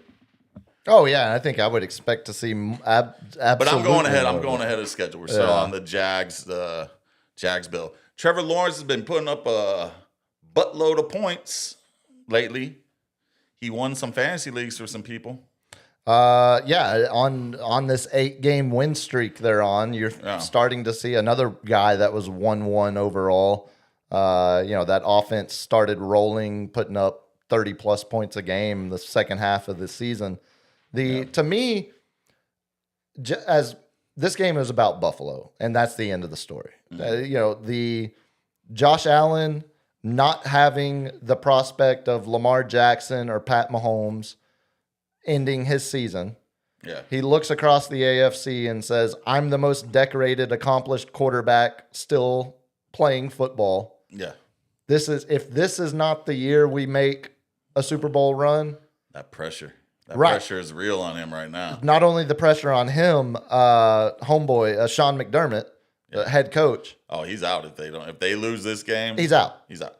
He is 0-5 in road playoff games as head coach of the Buffalo Bills. This would be 0-6 if they lose this game to Jacksonville. He's gone instantly. There's no way he keeps that job. And Josh Allen was visually upset about losing that last game of the year. Mm-hmm. He was not happy. Well, and it came down to his missed throw in that at the end of that game. But what did he that put up? would have won it. 14 points the whole game, or 13 points the whole game? I can't remember. It was something that was low. It wasn't Josh Allen. We know because I had him in fantasy and I lost some of them. Anyway, does he get his juju back? Could. Does Trevor Lawrence keep throwing the ball like he is? Very well could. This is going to be, in my opinion, a shootout. This is the biggest toss-up for me. Yeah, I think this is the game that has the most on the line. You could see, the Josh Allen narrative of, all of the pressure of having Mahomes and Lamar out of the Or Burrow. or Burrow, absolutely. You don't have to go through those guys. No, it's everyone is looking at you and saying you need to get to a Super Bowl this year because you are the best quarterback still playing in the AFC. And you play for the Bills. And the coach, again, if you don't have to go through Andy Reid or John Harbaugh. Yeah. If this isn't the year you take the Bills back to a Super Bowl, you're probably not around 48 hours after you lose this game. He's fired Sunday. in 24 hours. Exactly, yeah. That's going to be a dirty Monday. So all of that, for all of those reasons, I think that's the game I'm most looking forward to. Yeah. Because I think Jacksonville's good. I think Jacksonville is really good, as they've shown over the second half of the season. Like the kind of sneaky talent, or not talent, the kind of sneaky AFC South teams between the Texans and the Jags. Two Texans on 9-game win streak, Jaguars on an 8-game win streak. You could see that could be the AFC final. Exactly. And that, I think, that's why it's so interesting to me, because it feels like the whole narrative around the Bills is going to change one way or another, depending on that first game, noon Sunday on CBS. Oh, Jim, we get it. Jim! Oh, Josh Allen. Oh, look at him! He's gonna check it down right here. Go! Look at this run. We're going to get a lot of weird noises from Romo during that game as he talks about the Josh Allen, Trevor Lawrence matchup. The afternoon game, 3:30 on Fox, Niners, Eagles. And then we have the night game on NBC, Chargers at Pats. You just gonna gloss over the 3 o'clock game? No, that's Tell me why. You shut your dirty mouth on the chat. Tell me why your Niners travel across the country and win a game where they are 5.5-point underdogs. Oh, give me the give me those points. I'm taking the points because I think they'll cover. But tell me why they win the game. They win the game because Christian McCaffrey's the best running back in the league. You know, that's what's going to happen. And because of that, like, he basically gave over an interception at the end of the Seattle game. He is on fire. Like, he is pissed. You should have heard him on his interview. And what is the one weakness the Eagles defense has is running the ball. Mm-hmm. So this is going to be a tough game because the narrative is we played a team that actually had a good defense and couldn't pull it off at home. So why are we going to go on the road and play another team that has a solid defense and do the job? Well, because we are professionals. The Niners have been there. We go to NFC championships and Super Bowls. And we're going to expose Jalen Hurts. That's all we're going to have to do. I mean, it seems like this year more than any, the exposing Jalen Hurts hasn't been as tall of a task as it has been in the past. Like, and this dysfunction that they've had all year. AJ Brown's still a beast, but, you know, is his heart into it? Yeah, he's going to show up, but somebody's going to have to go against DeAndre Lenore. We're going to shut down the left side of the field, like the right side for the offense. That is basically it's like Richard Sherman. He didn't follow a player, but he was just a, right side cornerback, and that was his job. So Saquon, I believe can he hold the luck? Can he bring that magic back of last year against a banged up Niners defense that got ran the F over by Charbonnet and Kenneth Walker III? Yeah. I'm just not sure you all of a sudden can turn that back on. I mean, if you're Barkley, if you're the Eagles running game, it feels like because you need the linemen to be a part of that as well. That's what I was about to say. It feels like it's not Barkley that is the problem there. Yeah. It's the ins and outs of that offense, or the guys being in and out of the lineup on that offensive line for the Eagles. There was no continuity, consistency among their offensive line all season. Once you got through the first part of the season, started seeing injuries, and they never got the run game going whatsoever. And it's kind of the same way we talked about. What gives the Panthers the best shot to beat the Rams? I think you nailed it. The Christian McCaffrey is going to touch the ball 30 times, minimum 35. He's going to touch it over 50% of the time. That's how we win the game. So if you're getting, that's catching. He's going to catch the ball 7 to 9 times. So giving, and he's going to rush it for 20, 25 times. Right. So and if you add that up. Yeah. Okay. All right. It's a valid. I was doing the math in my head because I was thinking the same thing. I was betting he gets 7-8 catches and then and Brian 25, Robinson 23, Jr. 25. has actually been he's pulling off 7-yard chunks when we have to rest McCaffrey. But we have veteran skill players. George Kittle, Trent Williams is coming back. Pearsall is coming back, who's turned into a number one wide receiver threat. with Brandon Ayuk pulling Antonio Brown and just like I've never seen someone just sabotage their career so early. You know, Pretty shocking. like how you just got this $120 million contract and you literally just said F it and you just run around doing whatever you want. Like it's Antonio Brown. Yeah, I mean, I was about to say. Yeah, like I don't get it. And he was such a great player, good blocker down the field, Kyle Shanahan style football, you know, and but like Pearsall is that man. Like we saw what happened with our pass game last week. Without Pearsall, we weren't that good. Oh, you saw what happened to your rush game as well. I mean, McCaffrey had his worst game of the year. Stacked the box. Yeah. And we didn't have Because you didn't have any. the all-world Trent Williams Yeah, either. you didn't have anyone to throw to on the outside. So a banged up Kittle. put on your most critical Niners hat Yeah. and tell me why the Eagles are favored by 5.5 in this game. Because we're playing third stringers and we're putting Kendrick what is it? Kendrick who used to play for the Vikings? Eric Kendricks. Oh, Eric Kendricks. Yeah. Yeah, he's played now for the Cowboys for a minute. He's now our starting middle Y'all have linebacker. Eric Kendricks? Yeah. Oh, We went through 7 linebackers. 7. He's a veteran. So at least. this is why they're favored, is because, as per always, all year since we've been the most injury-riddled team in this half century. Like I want to see on like all-time lists. I'm like, are we the most injury-riddled team for the last 5 years? But you got to be close. yeah, dude, I mean, this is insane. if nothing else, it's got to be the most money on the IL in the last 5 years. I don't get it, man. Like, what can make us? Are they calling this targeting? Or I believe they did just call that targeting. We're watching the.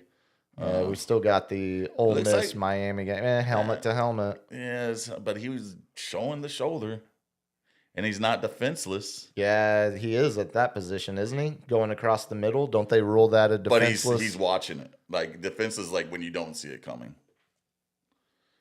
Oh, he's like, oh, He did, yeah. Split second to be like, oh, sure. Yeah, I think I don't know. They picked up a targeting call Yeah. early in this game that looked like it was a no-brainer. They're gonna say he loaded up on that one. Niners, final thoughts, Niners Eagles before we move on. If the offense does what it does, we win the game. You know, and we've shown that we can put 40 up on anybody. You know, but can our defense stop Jalen Hurts and that stupid tush push and these stupid Eagles and their stupid fans and get our victory back when they went to the Super Bowl last time when were on Christian McCaffrey was quarterbacking our team. Oh, that was the Purdy. Yeah. That was Purdy's Purdy first gets year. injured. Who was the Garoppolo got injured, and then we had Josh Johnson, maybe? Yeah, Josh Yeah, Johnson who's injured. now who just was playing still for the Commanders this last week. I forgot about it. That's why they changed the rule. Yeah, exactly. The Where we can have emergency 4 quarterbacks. That's right. Yeah. I forgot about that. Yeah, that was so you're seeing we mentioned, Stafford, Aaron Rodgers, Jalen Hurts, the only quarterbacks in the playoffs this year that have won a Super Bowl. Purdy has at least been there. Yeah, he's been to 2 NFC championship Right, games, one Super Bowl. How about a game where both quarterbacks are looking for their first postseason win? Ooh. Chargers at Pats, Sunday night, 7 o'clock. Take a guess on this line. Pats minus 5.5. Not as much as I would have thought. Only 3.5. Pats 3.5. minus Oh. 3.5. Man, did they uphold it? Personal foul. Yeah, that's a different one. Now Okay. that we've moved on, I missed the Oh, targeting. so they upheld it. They call this a personal? That Yep, is. yep. Yeah. Can't dive in late. He's on the ground, man. You weigh 350. Don't do that. Yeah, so the Pats, man, Drake May, Ken Drake May, this is gonna be his He's going to finish second in MVP voting if he doesn't win it. yeah, I mean, it's either him or Stafford. good. The only thing that I would say, because I would give him no shot, just because I'm you're damn near a rookie. He didn't even play a full season last year. So, but I believe in so much in Mike Vrabel. Yeah. Like, he's such a good coach. He made Tennessee a contender, for many years, or at least in the mix for playoffs every year. I mean, hell, look at what Michigan's been like since Harbaugh left. I mean, Harbaugh was doing apparently a pretty damn good job at Michigan too. While he was like stealing signs, Eh, the new coach is minor just detail. banging interns. All minor details. Allegedly. DMing OnlyFans girls. I mean, again, he who hasn't cast the first stone. What are we talking about here? Well, I mean, I've texted an OnlyFans girl, but that's just my friend. Well, see, that still counts. Again, as I said, cast the first And I stone. didn't know she was OnlyFans until I go into her house and I see the camera set up, and I'm like, oh. Yeah, I'm sure. Oh! I'm sure there were no clues that could have let you know that. But I mean, I don't know what. I'm not going to judge or be like, what do you do on your own time? How do you make your money? Don't come ask me those questions. Yeah, I was about to. I look at you and I think OnlyFans. OnlyFans. Definitely. Feet finder. Who? Find me. Yeah, God, some freak would pay big money for your feet. Which one between Drake May and Justin Herbert? Who do you have more confidence in Herbert. going into this game? Oddly, right? Herbert, man. Oddly. But like, he never has reliable receivers. Quentin Johnston is hit or miss. He's streaky. Lad McConkey's a shadow of himself this year. I don't know what is like. He had a hell of a rookie year, and I thought he was just going to be a PPR machine, chain moving machine. The new Edelman, the new Wes Welker, like just that white boy that could do it.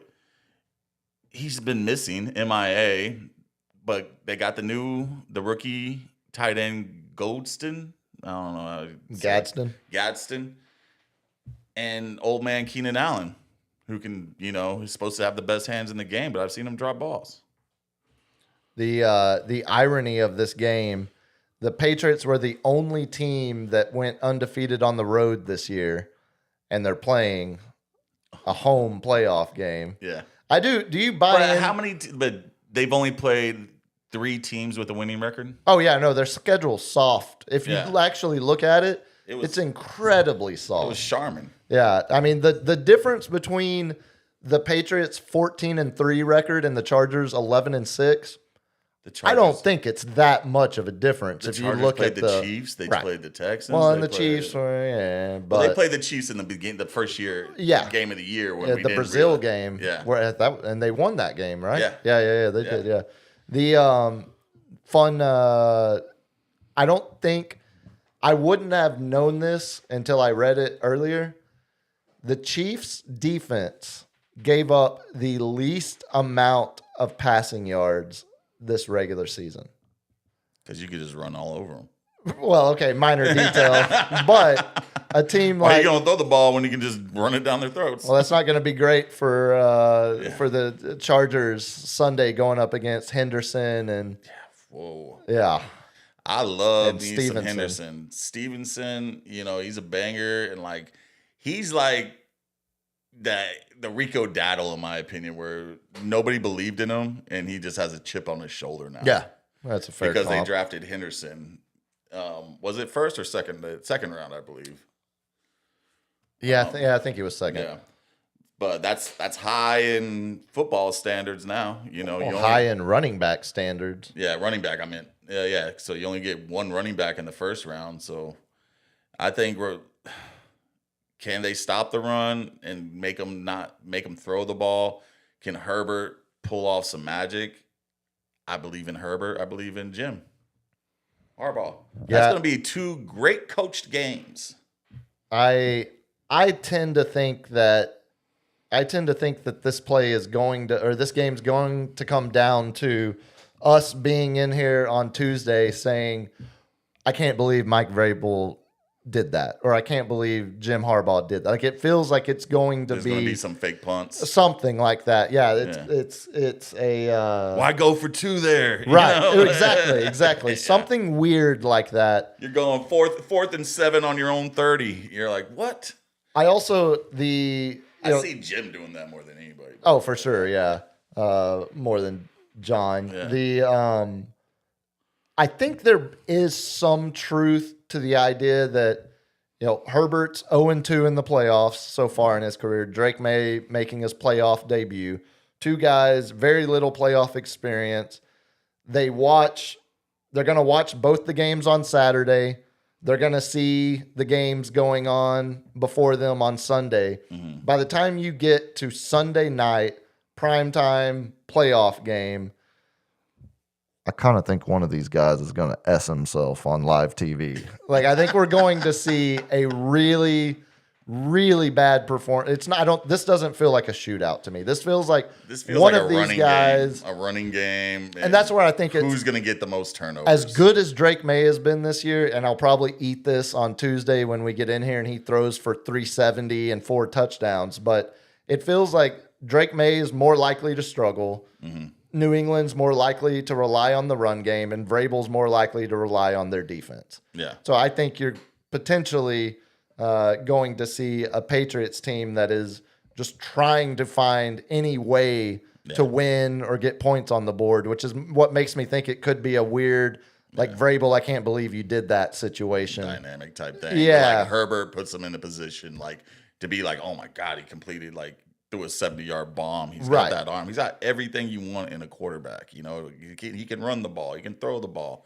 Make smart decisions. It's a pretty spiral he's got. I'm kind of worried they let him run a little bit too much. He takes a beating. Oh, the line is garbage. Yeah, he takes a beating. And then lastly, Monday night, Texans at Steelers. Texans minus 2.5. 3. Yeah, you're 3, right on yeah. it. Yeah, Texans. It opened. I think it actually opened 2.5 or 3.5, and then was bet down. So I see Aaron Rodgers getting hurt in this game. I see that stupid look, like he's looking at his teammates, like it's all on them. Like like, why did you run that route? Why didn't you block for me? Why didn't you do that? Like, he's gonna implode, like I've seen Aaron do so many times. I don't think the Texans are going to have to do much offensively to win this game. No, just run the ball. Will Marks is doing a great job. CJ Stroud just dink and dunk, and just rely on that ridiculous D line you have. That's like 7 deep, and that Texans defense is nasty. Yeah. So whoever wins this game goes to Denver. And I can't wait to see, and I hope. Well, it won't be for sure, right? Well, Denver's number 1, and this is like you got. Yeah, but they reseed after the round. So whoever the lowest seed is would go to Denver. Yeah, and that's the Texans is one of the lowest seeds, and then obviously the lowest seed is Pittsburgh. No. Bills are the 6th seed. Chargers are the 7th seed. Steelers are 4. Texans are 5.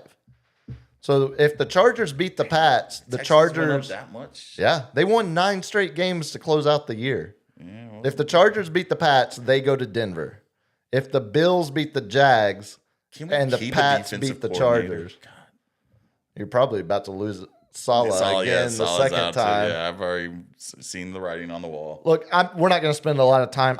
This game is equally or more boring than Rams Panthers. Yeah. I know. Why is it a Monday night game? Dude? I know. Why couldn't we have the Eagles and Niners on Monday?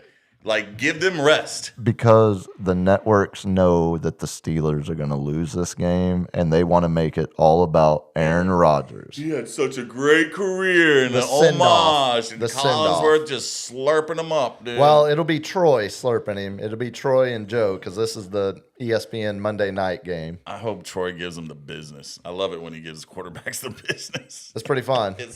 So the only thing better than Troy giving current quarterbacks the business is Troy giving soft officiating the business.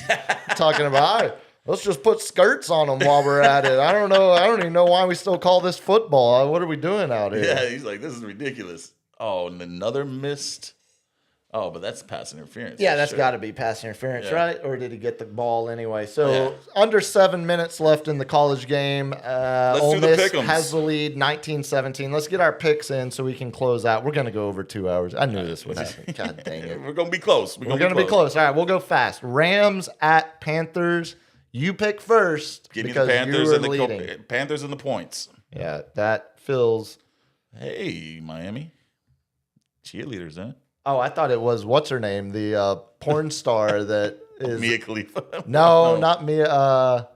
LG, do some show research. Search Miami. Here, hell, iHeart won't care. This is show research. Miami Hurricanes Oh, I think I remember. Like she's. porn star fan. That should do it. Bella Danger. That's her name. Oh, She was in the crowd at Kyle Field, and you could solid actor. quickly. I'm sure. Emmy award winning any day now.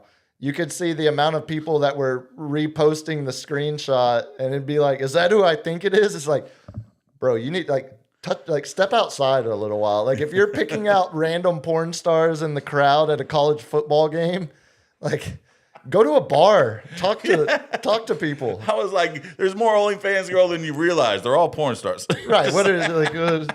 And you don't need to put yourself on blast by letting us all know that you immediately identified her from a crowd shot of 3,000 people. What you doing, Miss Ellie? Oh, Rams. So you're taking Panthers. LG's plus, dog loves me more than him. plus 10.5. Look, I don't see how you turn down 10.5 points in a playoff game. I'll go Panthers plus 10.5 as well. Packers at Bears. We're going Packers minus 1.5 on the line.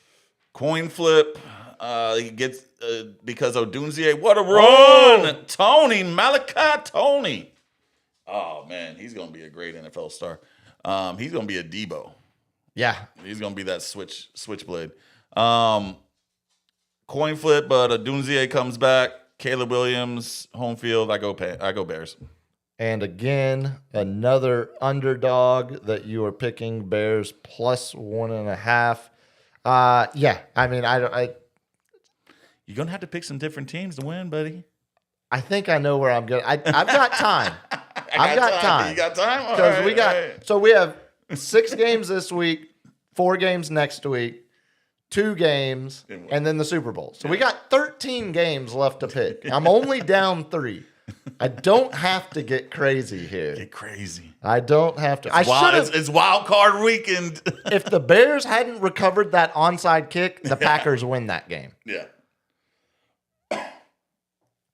I should have had that game to begin with. I'm not going. What about the Eagles blocking the field goal and running it back for the Sure. touchdown Yeah. and No, you can do this killing with my points? You can do this with or I've had the more of those this year than you. the so, 2-point conversion with Seahawks Rams. Yeah. Yeah, give me. I like the Bears plus some points there. The Bears. What was that? I saw no SNL skit where Chris Farley and old buddy from Cheers were talking. They're playing the 49ers. You know who loves the 49ers? Duck queers. Mark that 9:57. That was from some other show. Do you realize you could quote? I thought that was a good word. It's LBGTQ. I can say all those words. Oh, I get. Well, okay, hold on. We have a moral debate here now because. Boy, God, are you listening? Was it? Well, remember it was Bijan when asked what game he played in the backyard. But that's in hinting that you're going to beat up one of the. Wait, you're trying to tell me that words actually don't have power, and it's the context in which you use them? Surprising. That's insane. I didn't know that. I thought any we logical, critical thinking I thought person we just might had just. strong rules against words that we can never use ever again in the history of our society. If that was the case, women wouldn't let me say moist. Yeah, that's why is that anyway? All right, what the hell is that? Bills at Jags, Sunday at noon. Tones Rome's on the call. Bills 1.5-point favorites on the road. I can't go against Josh Allen. I can't. I got Bills. Bills to cover 1.5. Bills -1.5. You take your first favorite. And Gary, the only Jag fan I know, yeah, I'm picking against you. He's been riding high. He's also a Miami fan, so he's over here death gripping the remote. Well, Probably. he's riding high right now, at least. If it's not this year for the Bills, as we said earlier, it's not happening with this current quarterback coach combination. When he goes against the Lamar or the Patrick Mahomes, it's not him crippling under the pressure. It's him making miraculous plays and just being like, "Oh my God, this is the greatest game ever." But then you have Patrick Mahomes, topping him. You know what? Screw it. I'm taking Packers and I'm taking Jags. Go crazy! I'm going it's the crazy. Wild. Get wild on wild card. I'm switching. I am going Packers and See, Jags. I got mind control over Debo over here. Jags +1.5. McDermott's never won a playoff game on the road. Give me the Jags, at least hopefully with that 1.5 point hook. And then I'll take Packers Ooh, no catch. -1.5 over those Bears. And you already know my pick for the other one. LG, you could suck up. -1.5. That's going to be me. Let me make a note so I remember I did that when I'm trying to figure out why the hell I did that. Niners, Eagles. Yeah, you're taking Niners plus the points. I am too. There's no reason. There's no reason they should be 5.5 One points. Brockthaniel Purdy. And Continues. then Is excellent. 30 for 30, Brun. that's easy. No, okay, and then Chargers, Pats. Pats -3.5. It's gross. I'm a Yankee fan, but I'm going with the Pats. Going with the Pats. Pats. But my heart wants the Chargers to win. Love me some Herbert.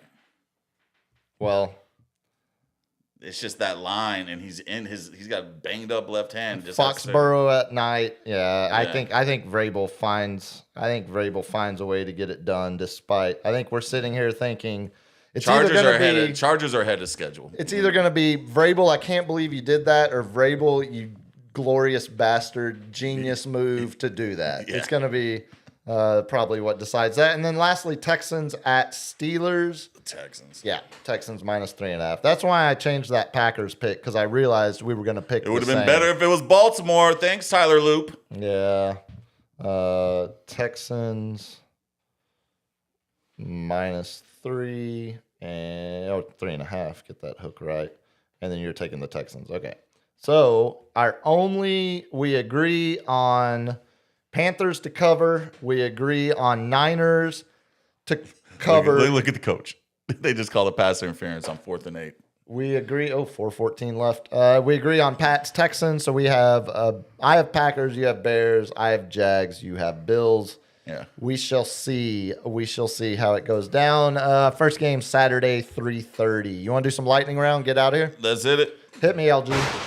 So we're sitting here. It is Miami is that's pass interference. We're watching the final 4 minutes of the college football playoffs here. So we're gonna potentially be massively distracted as we burn through this. I did want to start lightning round though with mention of all of the coaching firings and openings across the NFL right now. We had another one come down pretty.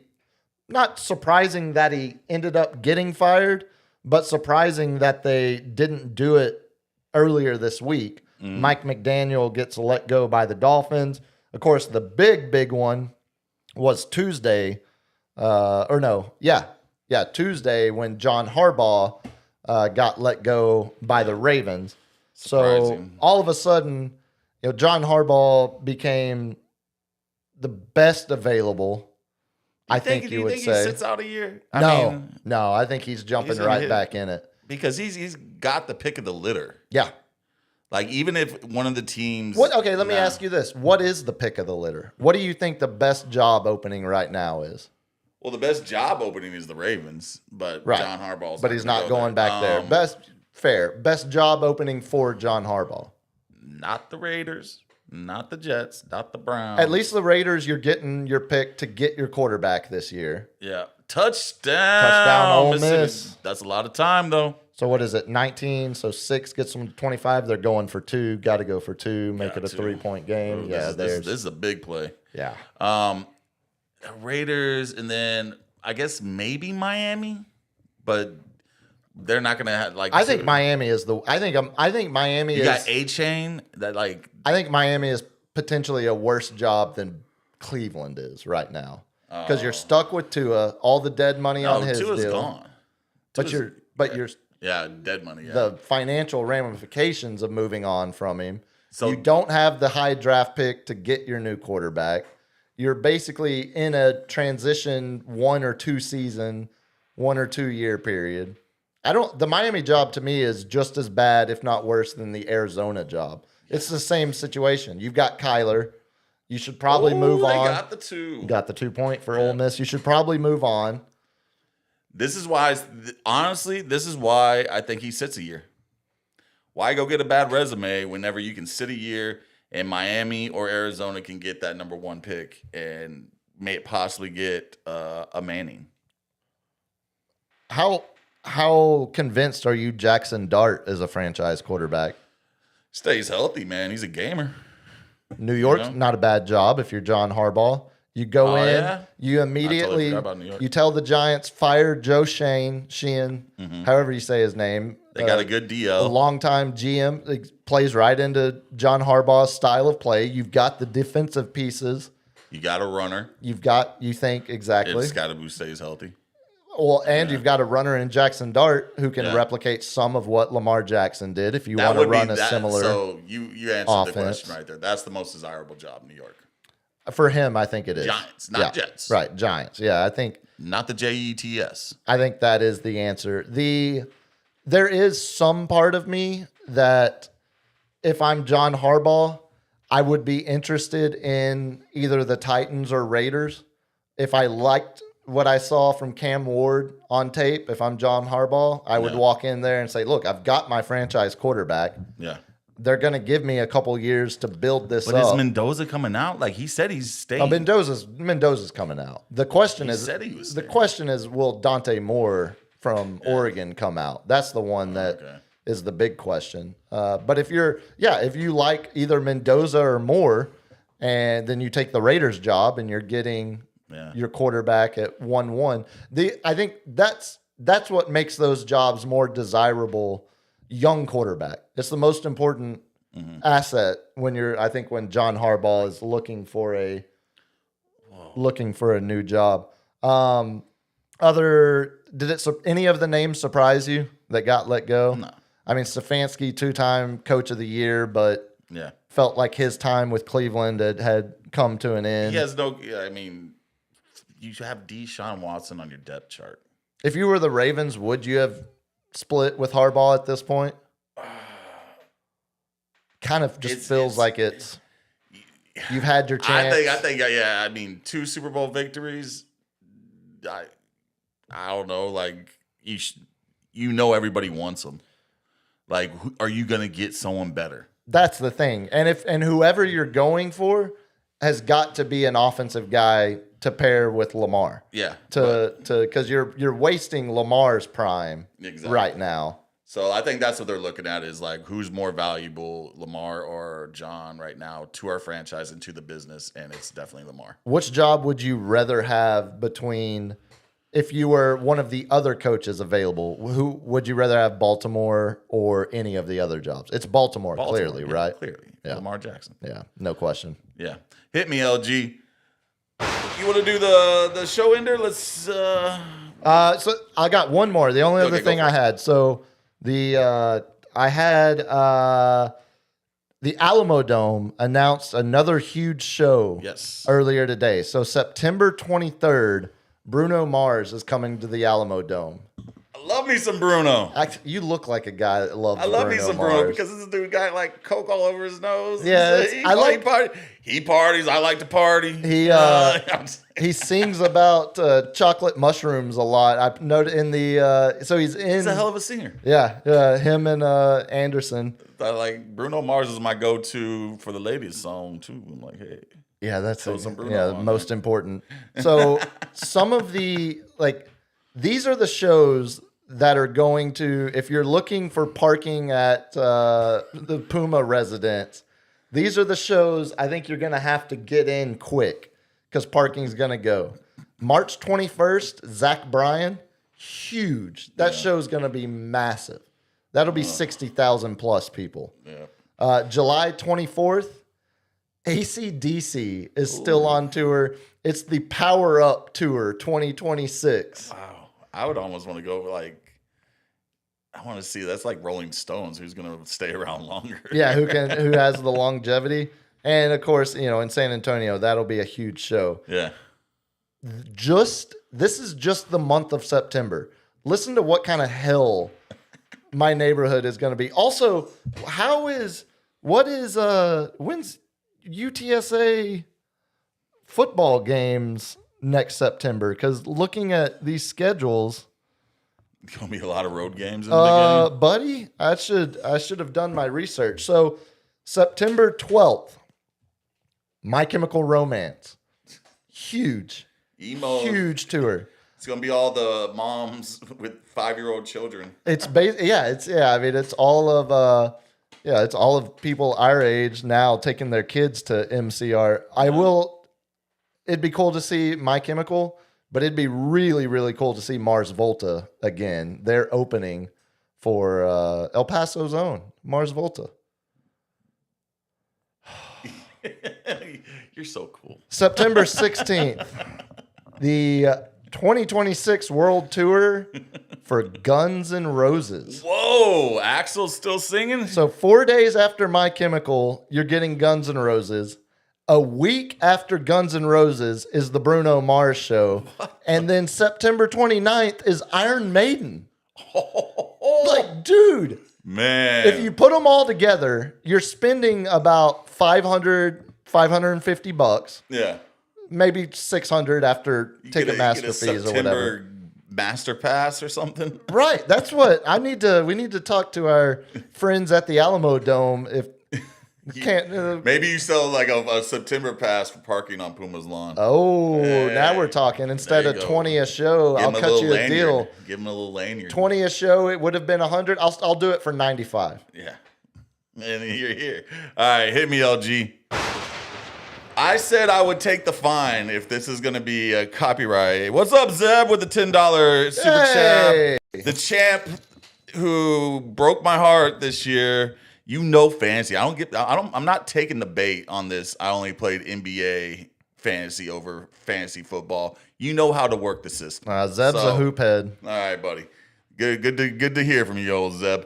But I love hearing the disdain in your voice. Yeah. Just having to you say. get your own team. Get your own team next year, Zeb. Look at that. Zeb agrees. Mars Volta, great band. Yeah, great show. Don't know who it is. Some of the greatest musicians Texas has ever produced. Spectacular. You ever heard of At the Drive-In? Yeah, I've heard of that. It's the same. It's Ask me if I know a song. I just heard the name. crossover. Well, see, you're cool enough to know the name. Anyway, let's see if this bit fails spectacularly. You're gonna love it. Okay. All right, if we can cue up this in an amazing talent show in Miss Universe, Oh, God. Miss Chili comes correct, and she puts on one hell of a performance. Let's go ahead and roll it. Oh, yeah, we're getting copyright infringement on this one. I'm gonna pay it. Okay. Whoa! What the? That's coming from that body, She sounds. dude. I thought it was fake. I was like, I'm getting deep fake right Are we now. sure it's not? No, this is straight. I went to multiple sources. and she's going for it. That God, look. She's got my vote. Yeah, I'm sure she does. You don't want to hear. Oh, baby, give me. Oh no, I kind of do. No. I kind of do. You want it to sound like you're getting plowed by a demon. I don't think you. So that old demon sex. There is nothing I about was that. like, relinquish Satan from my body. I will exorcise the demon that's in you. I don't need any part of that in my bedroom whatsoever. I will give you this though. 2 for 2. You're 2 for 2. I kind of like, you might be picking the closing clip from now. It might end up where I'm asking you, oh, hey, Mr. Cap, can I please do the closing clip tonight? Also, I think I just said closing clip. Hey, on that note, enjoy the last 2 minutes of the college football playoff game here. Cap, tell the people how to get a hold of you and the program. The program is sportscave.live on everything. TikTok, Insta, Facebook, whatever. And get a hold of me at the Captain's Chair 210, Insta and Twitter, X, and whatever. Yep, all of that. Yeah, whatever. Nailed it. At Biggest Puma on X, Biggest.Puma on Insta. LG, when's the next stream? Maybe Sunday. Maybe Sunday. Maybe tune in to LG's house. Till then, tomorrow, roommate is confirmed. Oh, who wins won the internet? Who won the internet Yeah. is back tomorrow. Be looking for that audio file when we put it out. But till then, y'all enjoy the football this weekend. Be good, be safe. Peace. Peace.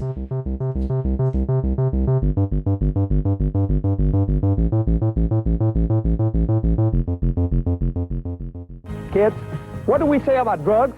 Only thugs use drugs. Say no to drugs. Yeah!